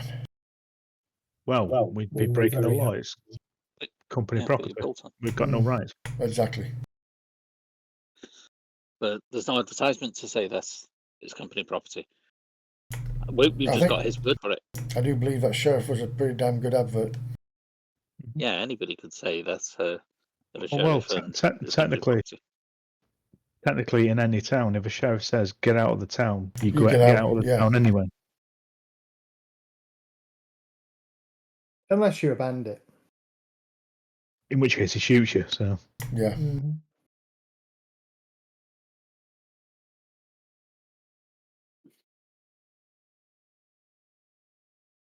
Isn't a sheriff with lawful authority normally appointed by The somebody town. other than the company? Is normally appointed by the Somebody other than the company. correct. It's normally voted in by the town, isn't it? normally appointed by the town, but Yeah. if the town is a company town, and it's a railroad town or it's a mining town or something like that, then it's appointed by who runs the town. So it would be Yeah, who has the deepest company. pockets. all up and down this country. You know, there's corporate lawmen running people off lands.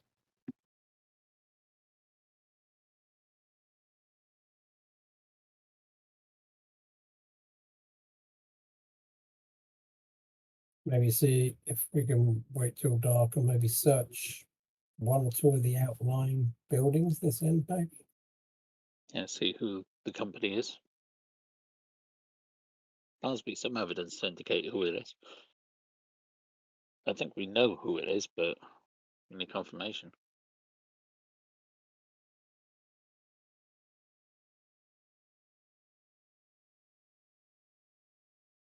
There isn't, there does not appear to be any, certainly there's no signs on the outside of the town or the town limits to suggest who owns the town.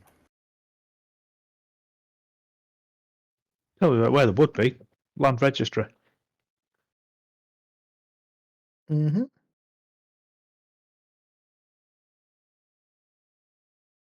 Wherever that is in this territory. Wherever that is. So,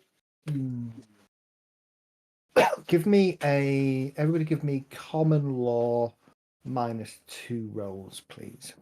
Well, we can interweb search it, is it? Common knowledge. Yeah, -2.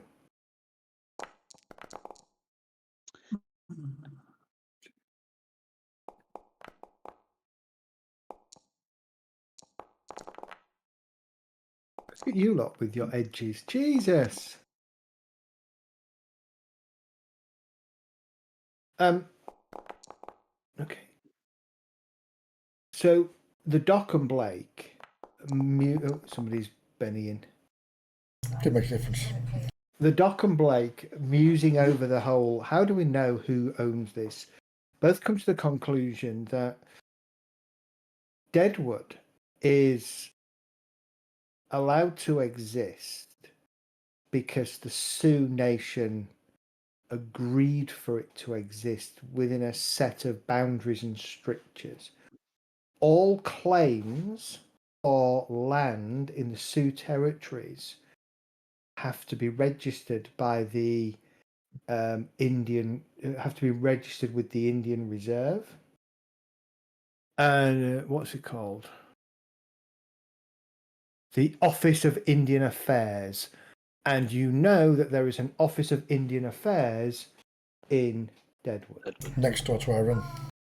Next door to the Grand Central Hotel. And so if even a company theoretically by right should have registered a claim on a town or claim on a valley to allow them to build a town.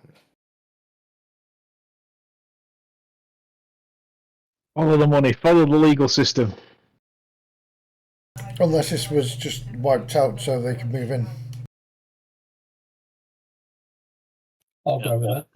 That's what I was hinting at. It's like all it takes is a bandit to wipe out the town, pick up the badge off the sheriff. There we go. This is now our town. Just tell anyone it's a company. Yeah, because nobody comes in, do they? Quite convenient when everybody's been run off and out of town, isn't it?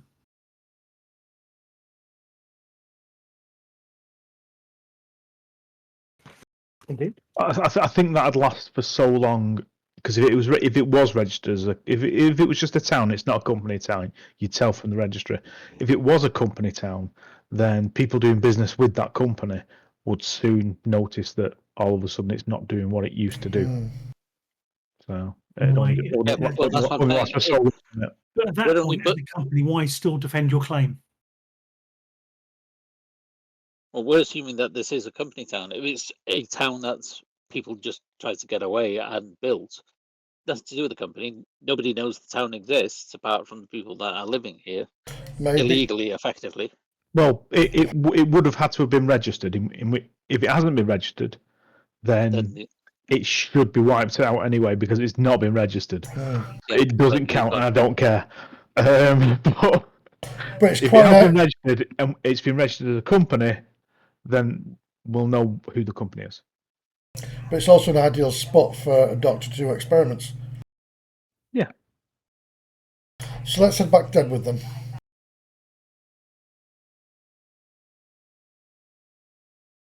And I don't think we have to go through Blackwoods, do we?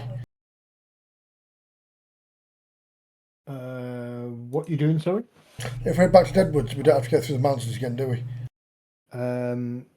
You kind of do. You don't have to go. No, you can follow see if there's a trail leading from here back to Deadwood. Yeah, You can do that. It'd be quicker that way, wouldn't it? Because if the wagon came here, there should be one. Okay. So you're gonna. How long would it take? It's probably 10 miles. You're on horseback and it's getting dark. Why? Camping just outside town. And we'll have to put some distance between us and town. Hmm. And keep watch. And make sure there's no Indian burial ground. How many hours is it until it's completely pitch black? I would say another hour in the hills. Peterson's? Say again? Could we reach the Peterson's? You could reach the Petersons in about 3 hours. So that will put you into the dark. I think if we can get away from not going back into the hills, just take the road or the best path for an hour until it's until we can't safely ride anymore, and then just camp out. Keep a watch. Oh, see if we find anything on the way that's a good campsite that's defendable. Yeah. A cave or something. Okay. What we all bought winter coats for, isn't it? Exactly. Yeah. I already had one. So you head away out of the valley and follow the main road that's sort of heading in an east direction.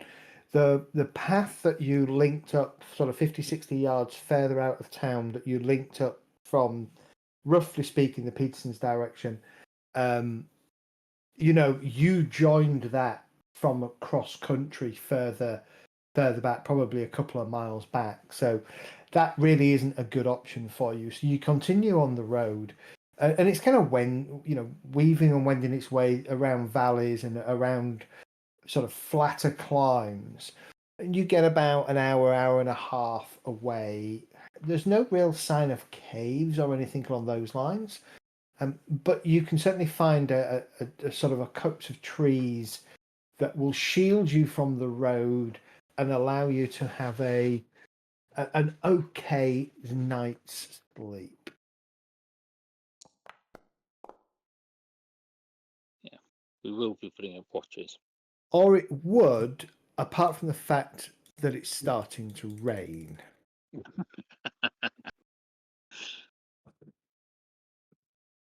Doesn't rain, but it pours. And it's that insidious wet rain that I know rain is always wet, but that really fine rain that just soaks you through to the bone. If we can get under the trees, we can kind of try and build a shelter. Okay. I have a wood axe on me, so yes, I bought a wood axe. I bought a second wood axe. You did buy a wood axe. You can knock them, you can cut some branches off trees, you can lash them together. You can make ropes from vine, and if you believe these survival games, you can have a really functional house with a workbench and a whole bunch of things in 30 minutes, yeah. in about 30 minutes. No, but you can get yourself a decent absolutely. You can get yourself a nice lean-to, some branches, some cover that gives you relative comfort for the night. A small pit to allow you to put a fire, get a fire going, so you can have a little bit of warmth if that's what you choose. Yeah, I'm going to start making some coffee. Frozen rabbits as well, aren't we? We've got some frozen They rabbits. should have thawed out by now. Rabbit on a stick. Get the microwave out. Yeah, you can effectively have a fairly okay evening, apart from the rain.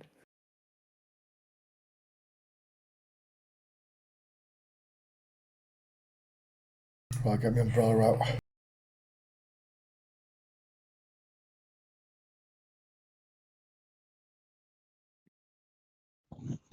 I'm gutted because when I was looking, I was quickly looking for a tent or a tarp. That's what I was. I Yeah, thought I couldn't got a see one. tarp. I was looking for the same. Okay, I'm going to MacGyver something then. go for Nice it. little Yeah, skin the horses. little roof. I'll fashion a rain shelter out of common resources lying around. I'm sure you could. Give me a roll. A repair roll. What That's you what can do happens. is cut up a perfectly good tarpaulin, stitch it back together again, and then stretch it out. Yeah. It's got sentry Well- guns and everything. There you go. There's a Success, shelter. success with a raise. So between Blake and the Doctor, you actually have an even more waterproof shelter than you could have hoped for. That affords a nice, warm place to bed down for the night.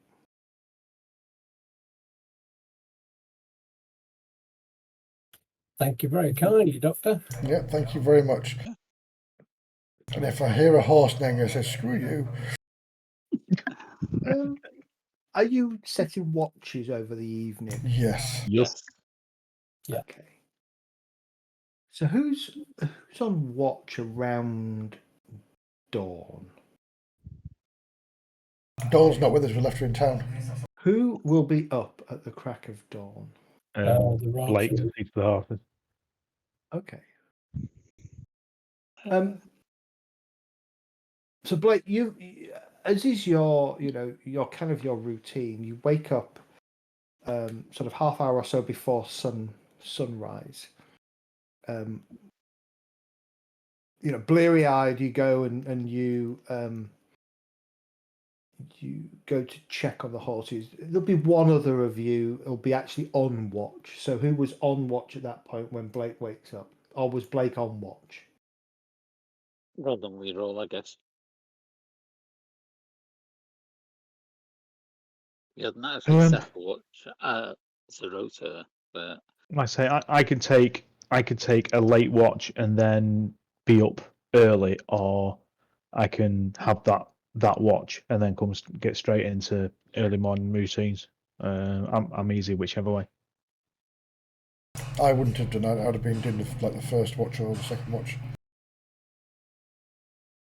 All right, let's assume Blake, you took that sort of early morning dawn kind of watch to the point of you'd be the one that would be getting the fire stoked and getting the coffee on and stuff like that, getting everybody moving. But at this point, it's still a little bit dark. It's still very dark, and you are tending your horses. Your horses have been fairly quiet, but give me a notice roll.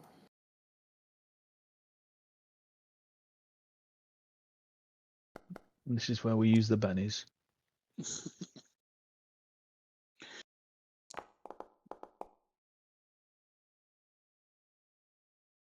Keep rolling.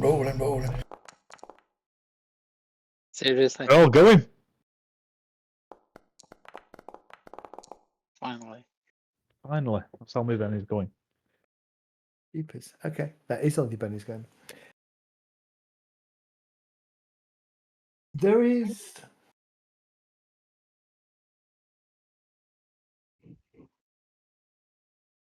You can hear. Sounds like chains clanking. And then gradually, as the sound of chains clanking kind of starts to build in volume, you can hear a steady clop, clop, clop of shod horses' hooves on the compact sort of mud path that you've been soil path that you've been following. So chains off a wagon or a coach or something like that. Do you mean between the At this halves? point, it's chains. That's all you can make it out. Okay. I will wake the person that was on the first watch. So they've had a long sleep. That'd be me then. Okay. Just so I've got one other person. So that You What's you up, Blake? are shaken awake by Blake. there's a sound of horse hooves and chains over there. it seems to be coming down, certainly along the main road. You're probably about 20 or so yards off the path that the roadway, if you like, that you were following. We're into the wood, little bit of a copse of woods, aren't we? Yeah. Copse trees. Right, I'll go to the edge of the woods and keep hidden and try and have a look down the road. Okay. Give me a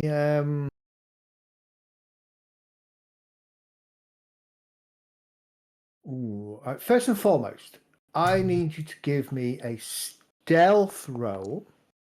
I'll bunny that. Okay. And then give me a notice roll.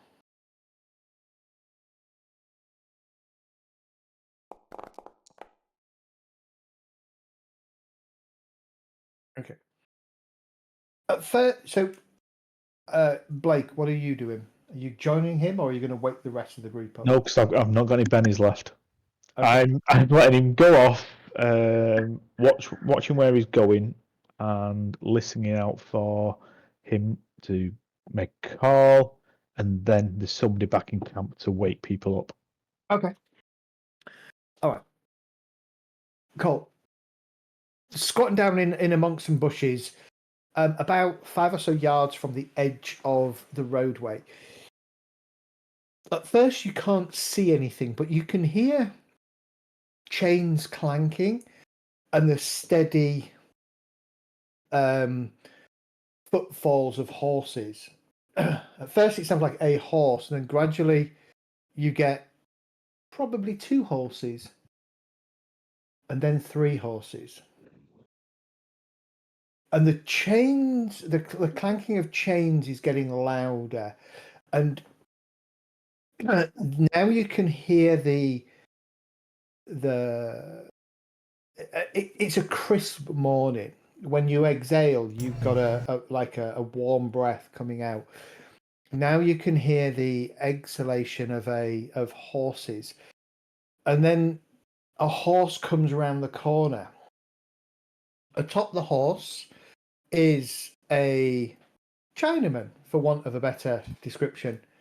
Black, sort of black clothing with a red sort of sash across his waist, and then around his belt. A Winchester slung across an arm, and the arm with the Winchester across it is holding the reins. Stetson on his head, and he kind of looks back. Doesn't really say anything. And then from around the corner, the first person appears. It's hard to tell. Could be an Indian, sort of darker skin, but not like the blacks. It's an Indian. Looks like an Indian. A metal cage over their mouth, preventing them from being able to speak or say anything. Just a little, you can just see sort of nose holes. And the chains run from his hands to his feet, and then to the next person that's just coming round the corner. And there's about 10 or so people, mixed races, white folk, Indians, blacks, all in this sort of 10-man chain. And there are 3 horses, guy at the front, guy at the middle, guy at the back, all with shotguns or rifles, all Chinamen. Right, so this is Kang's gang, isn't it? I would say the front man, the chain snakes up to the guy's horse at the front. Okay, keep my breath low and sort of into my crook of my arm, so no steam comes, no moisture comes out. I'm gonna just shuffle myself backwards. Okay. Give me another stealth roll, because you are quite close. I'll force you to use all your bennies tonight. Don't wanna. Don't need to. Technically, it would be opposed. So let me just double check.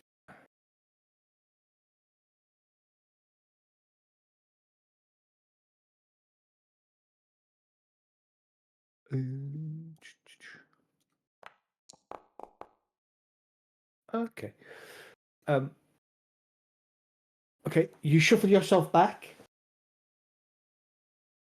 Yeah, and I'm watching forward still as I'm shuffling back. I'm just literally just a little bit of a time. A little bit at a time, so I'm just shuffling back. I want to be heading back to the camp, tell them what I've seen, and if we should hit them or not, because they're the slavers. Okay. You kind of move back. By now, probably half the train has passed you. And then you kind of shuffle back to the camp. By the time you get to the camp, the train will have passed the point of where the camp is in the vicinity Yeah. and will be continuing on to Black Gulch. There are 3 Chinamen. Right back. Yeah, there were 3 Chinamen on horses with weapons, and a chain, a line of chained up people. There were Indians, there were Americans, there were different kinds of people. All with chains on, being marched towards Black Gulch.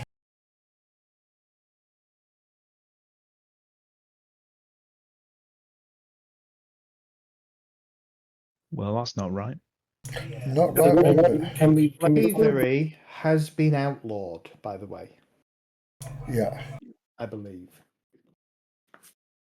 My history is correct here. Slavery has been outlawed.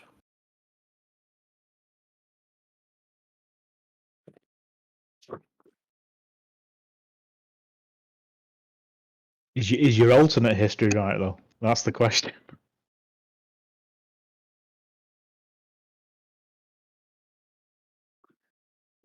The Civil War's still been won, hasn't it, at this point in Deadlands?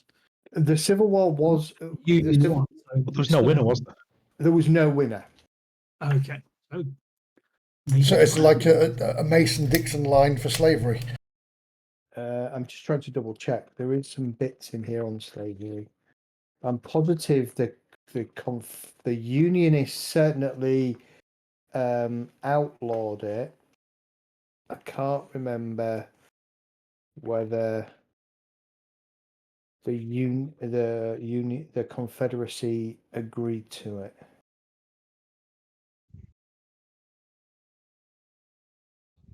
I'll figure it out. Don't worry about it. But even so, it's not probably to your sensibilities. It's probably not right. Definitely not right. No, it looks like slavery did exist.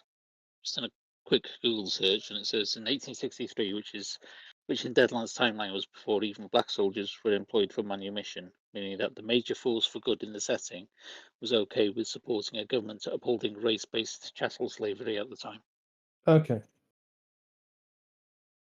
Okay. I'd read something that said that they'd maybe. Anyway, even so, it probably doesn't sit right with you Nope. because worst case, there were white folk there. That on its own wouldn't sit right with you, even if everything else was acceptable.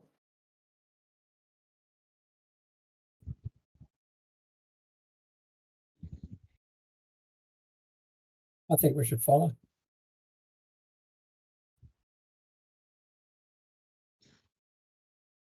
See where they take them in Black Gulch. right. I think they're going to Black Gulch. I don't think we can let them get anywhere near there. No, I totally agree. And before that, It does say 1863, the Union outlaws slavery in the Weird West timeline. Okay. There you go. it's different to what I said.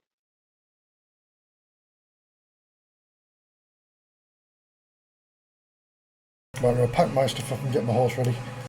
So yeah, it's been about 17 years since slavery, from your perspective, is outlawed. So you're going to get yourselves sorted, get your horses saddled, etc. Yeah. Yeah, working up. They were moving at a slow walk. They weren't necessarily moving at a quick walk. So you would be able to catch them on foot. You'd definitely be able to catch them on horseback.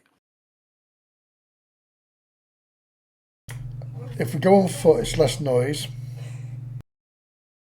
But the problem there is we can hit him from behind, so you've got one at the front, one in the middle, and one behind. I think we need. Well, they're going to be. What's the exact terrain like around here? A mixture of obviously the cart track or the path, which is kind of a bit rutted from carts and horses, slight embankments on either side, down to a mixture of rocky terrain or encroaching right up to the hillside. So my thought is, we know where that path goes, and they're going at slave walking pace. Yep. So we could traverse the terrain because we came what, an hour? An Did we hour, say hour and a an hour and a half?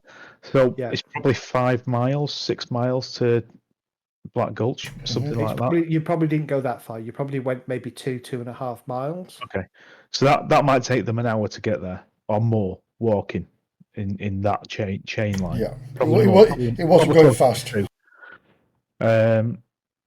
So we could traverse the terrain to the side and get ahead of them and ambush them. But we'd need to do that so we're at least a mile outside town. Even that distance, they're going to hear the shots, aren't they? Well, we'll hear the shots, but I'm relatively certain that there are gunshots going off all over the gaff. And it will also take them several minutes to reach us on horseback.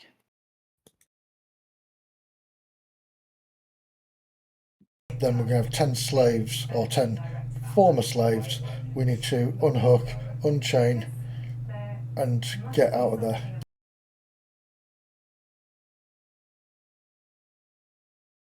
Yep. Then what we're going to do with these slaves? Take them to Deadwood. Sell them for profit. Deadwood. Yeah, sell them for profit. Yeah. You know what they go for? Are any of them a looker? You could use them experiments, see how good your explosives are.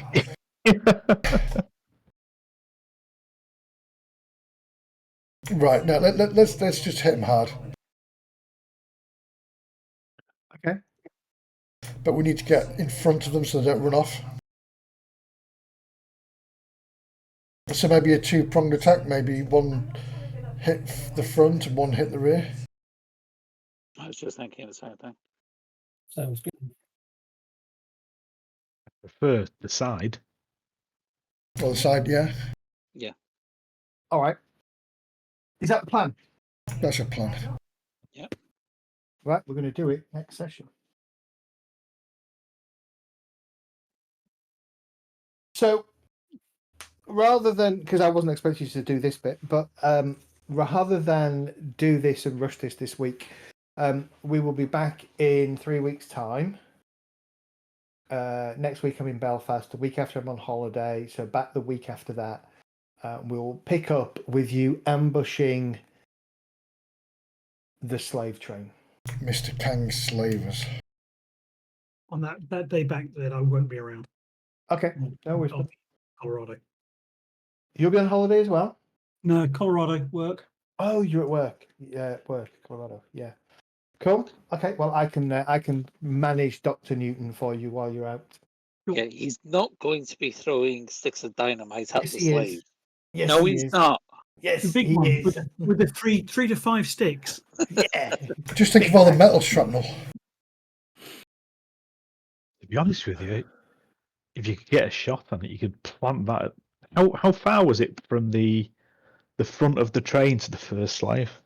Horse, 10 slaves, horse. 10 slaves. So it's probably 12 squares long, the train, with a person in each square and the horse at the front. But that's the map we're gonna. That's the map we're gonna. Oh, you won't be able to see that, will you? I'm gonna say if you could put some dynamite in the floor, just leaving a little bit and shoot it. Oh, that'd be awesome. That's the map we'll play on. Put some dynamite on those boulders on the I corner. haven't got plunger. I've got fuse. Yeah, roll these boulders onto the road. Yeah. Thing is, if you oh, well, actually, it only take one stick, to be honest with you. Have we got any black paint? I could paint a hole in the ground.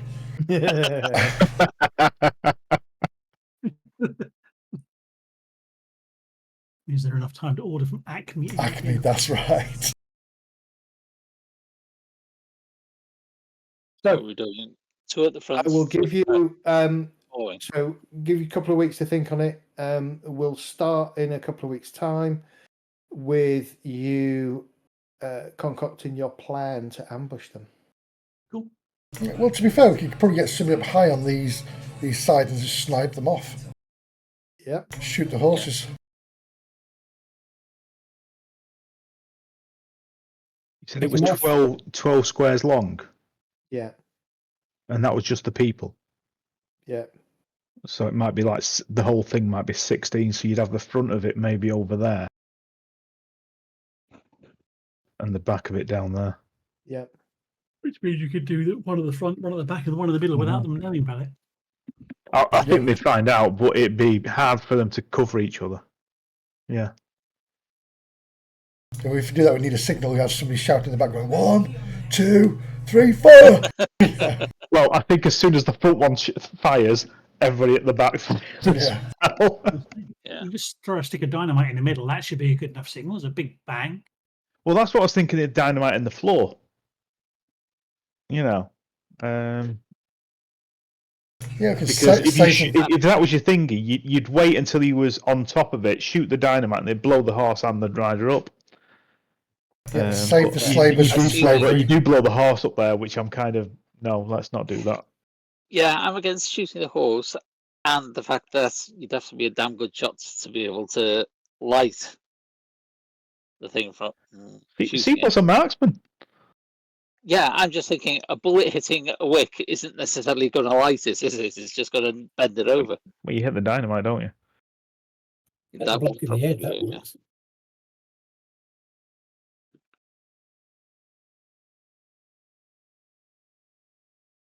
Fantastic. Thank you very much for tonight. You're welcome. Yep. Thank you 3 very much. weeks is an awful long time. Do you want to take the laptop on holiday with you? I'm sure you've only just had a holiday as well. Yeah. What's going on? You get far too many. No, I don't. I don't get enough. I think he purposefully sets us up so that it's a cliffhanger every game now. Yep. Because we're getting too many of those. It's starting to feel like Doctor Who. Oh, they're nice. Oh, all we need is a gay black guy. Yay! Maybe there's one in that chain somewhere.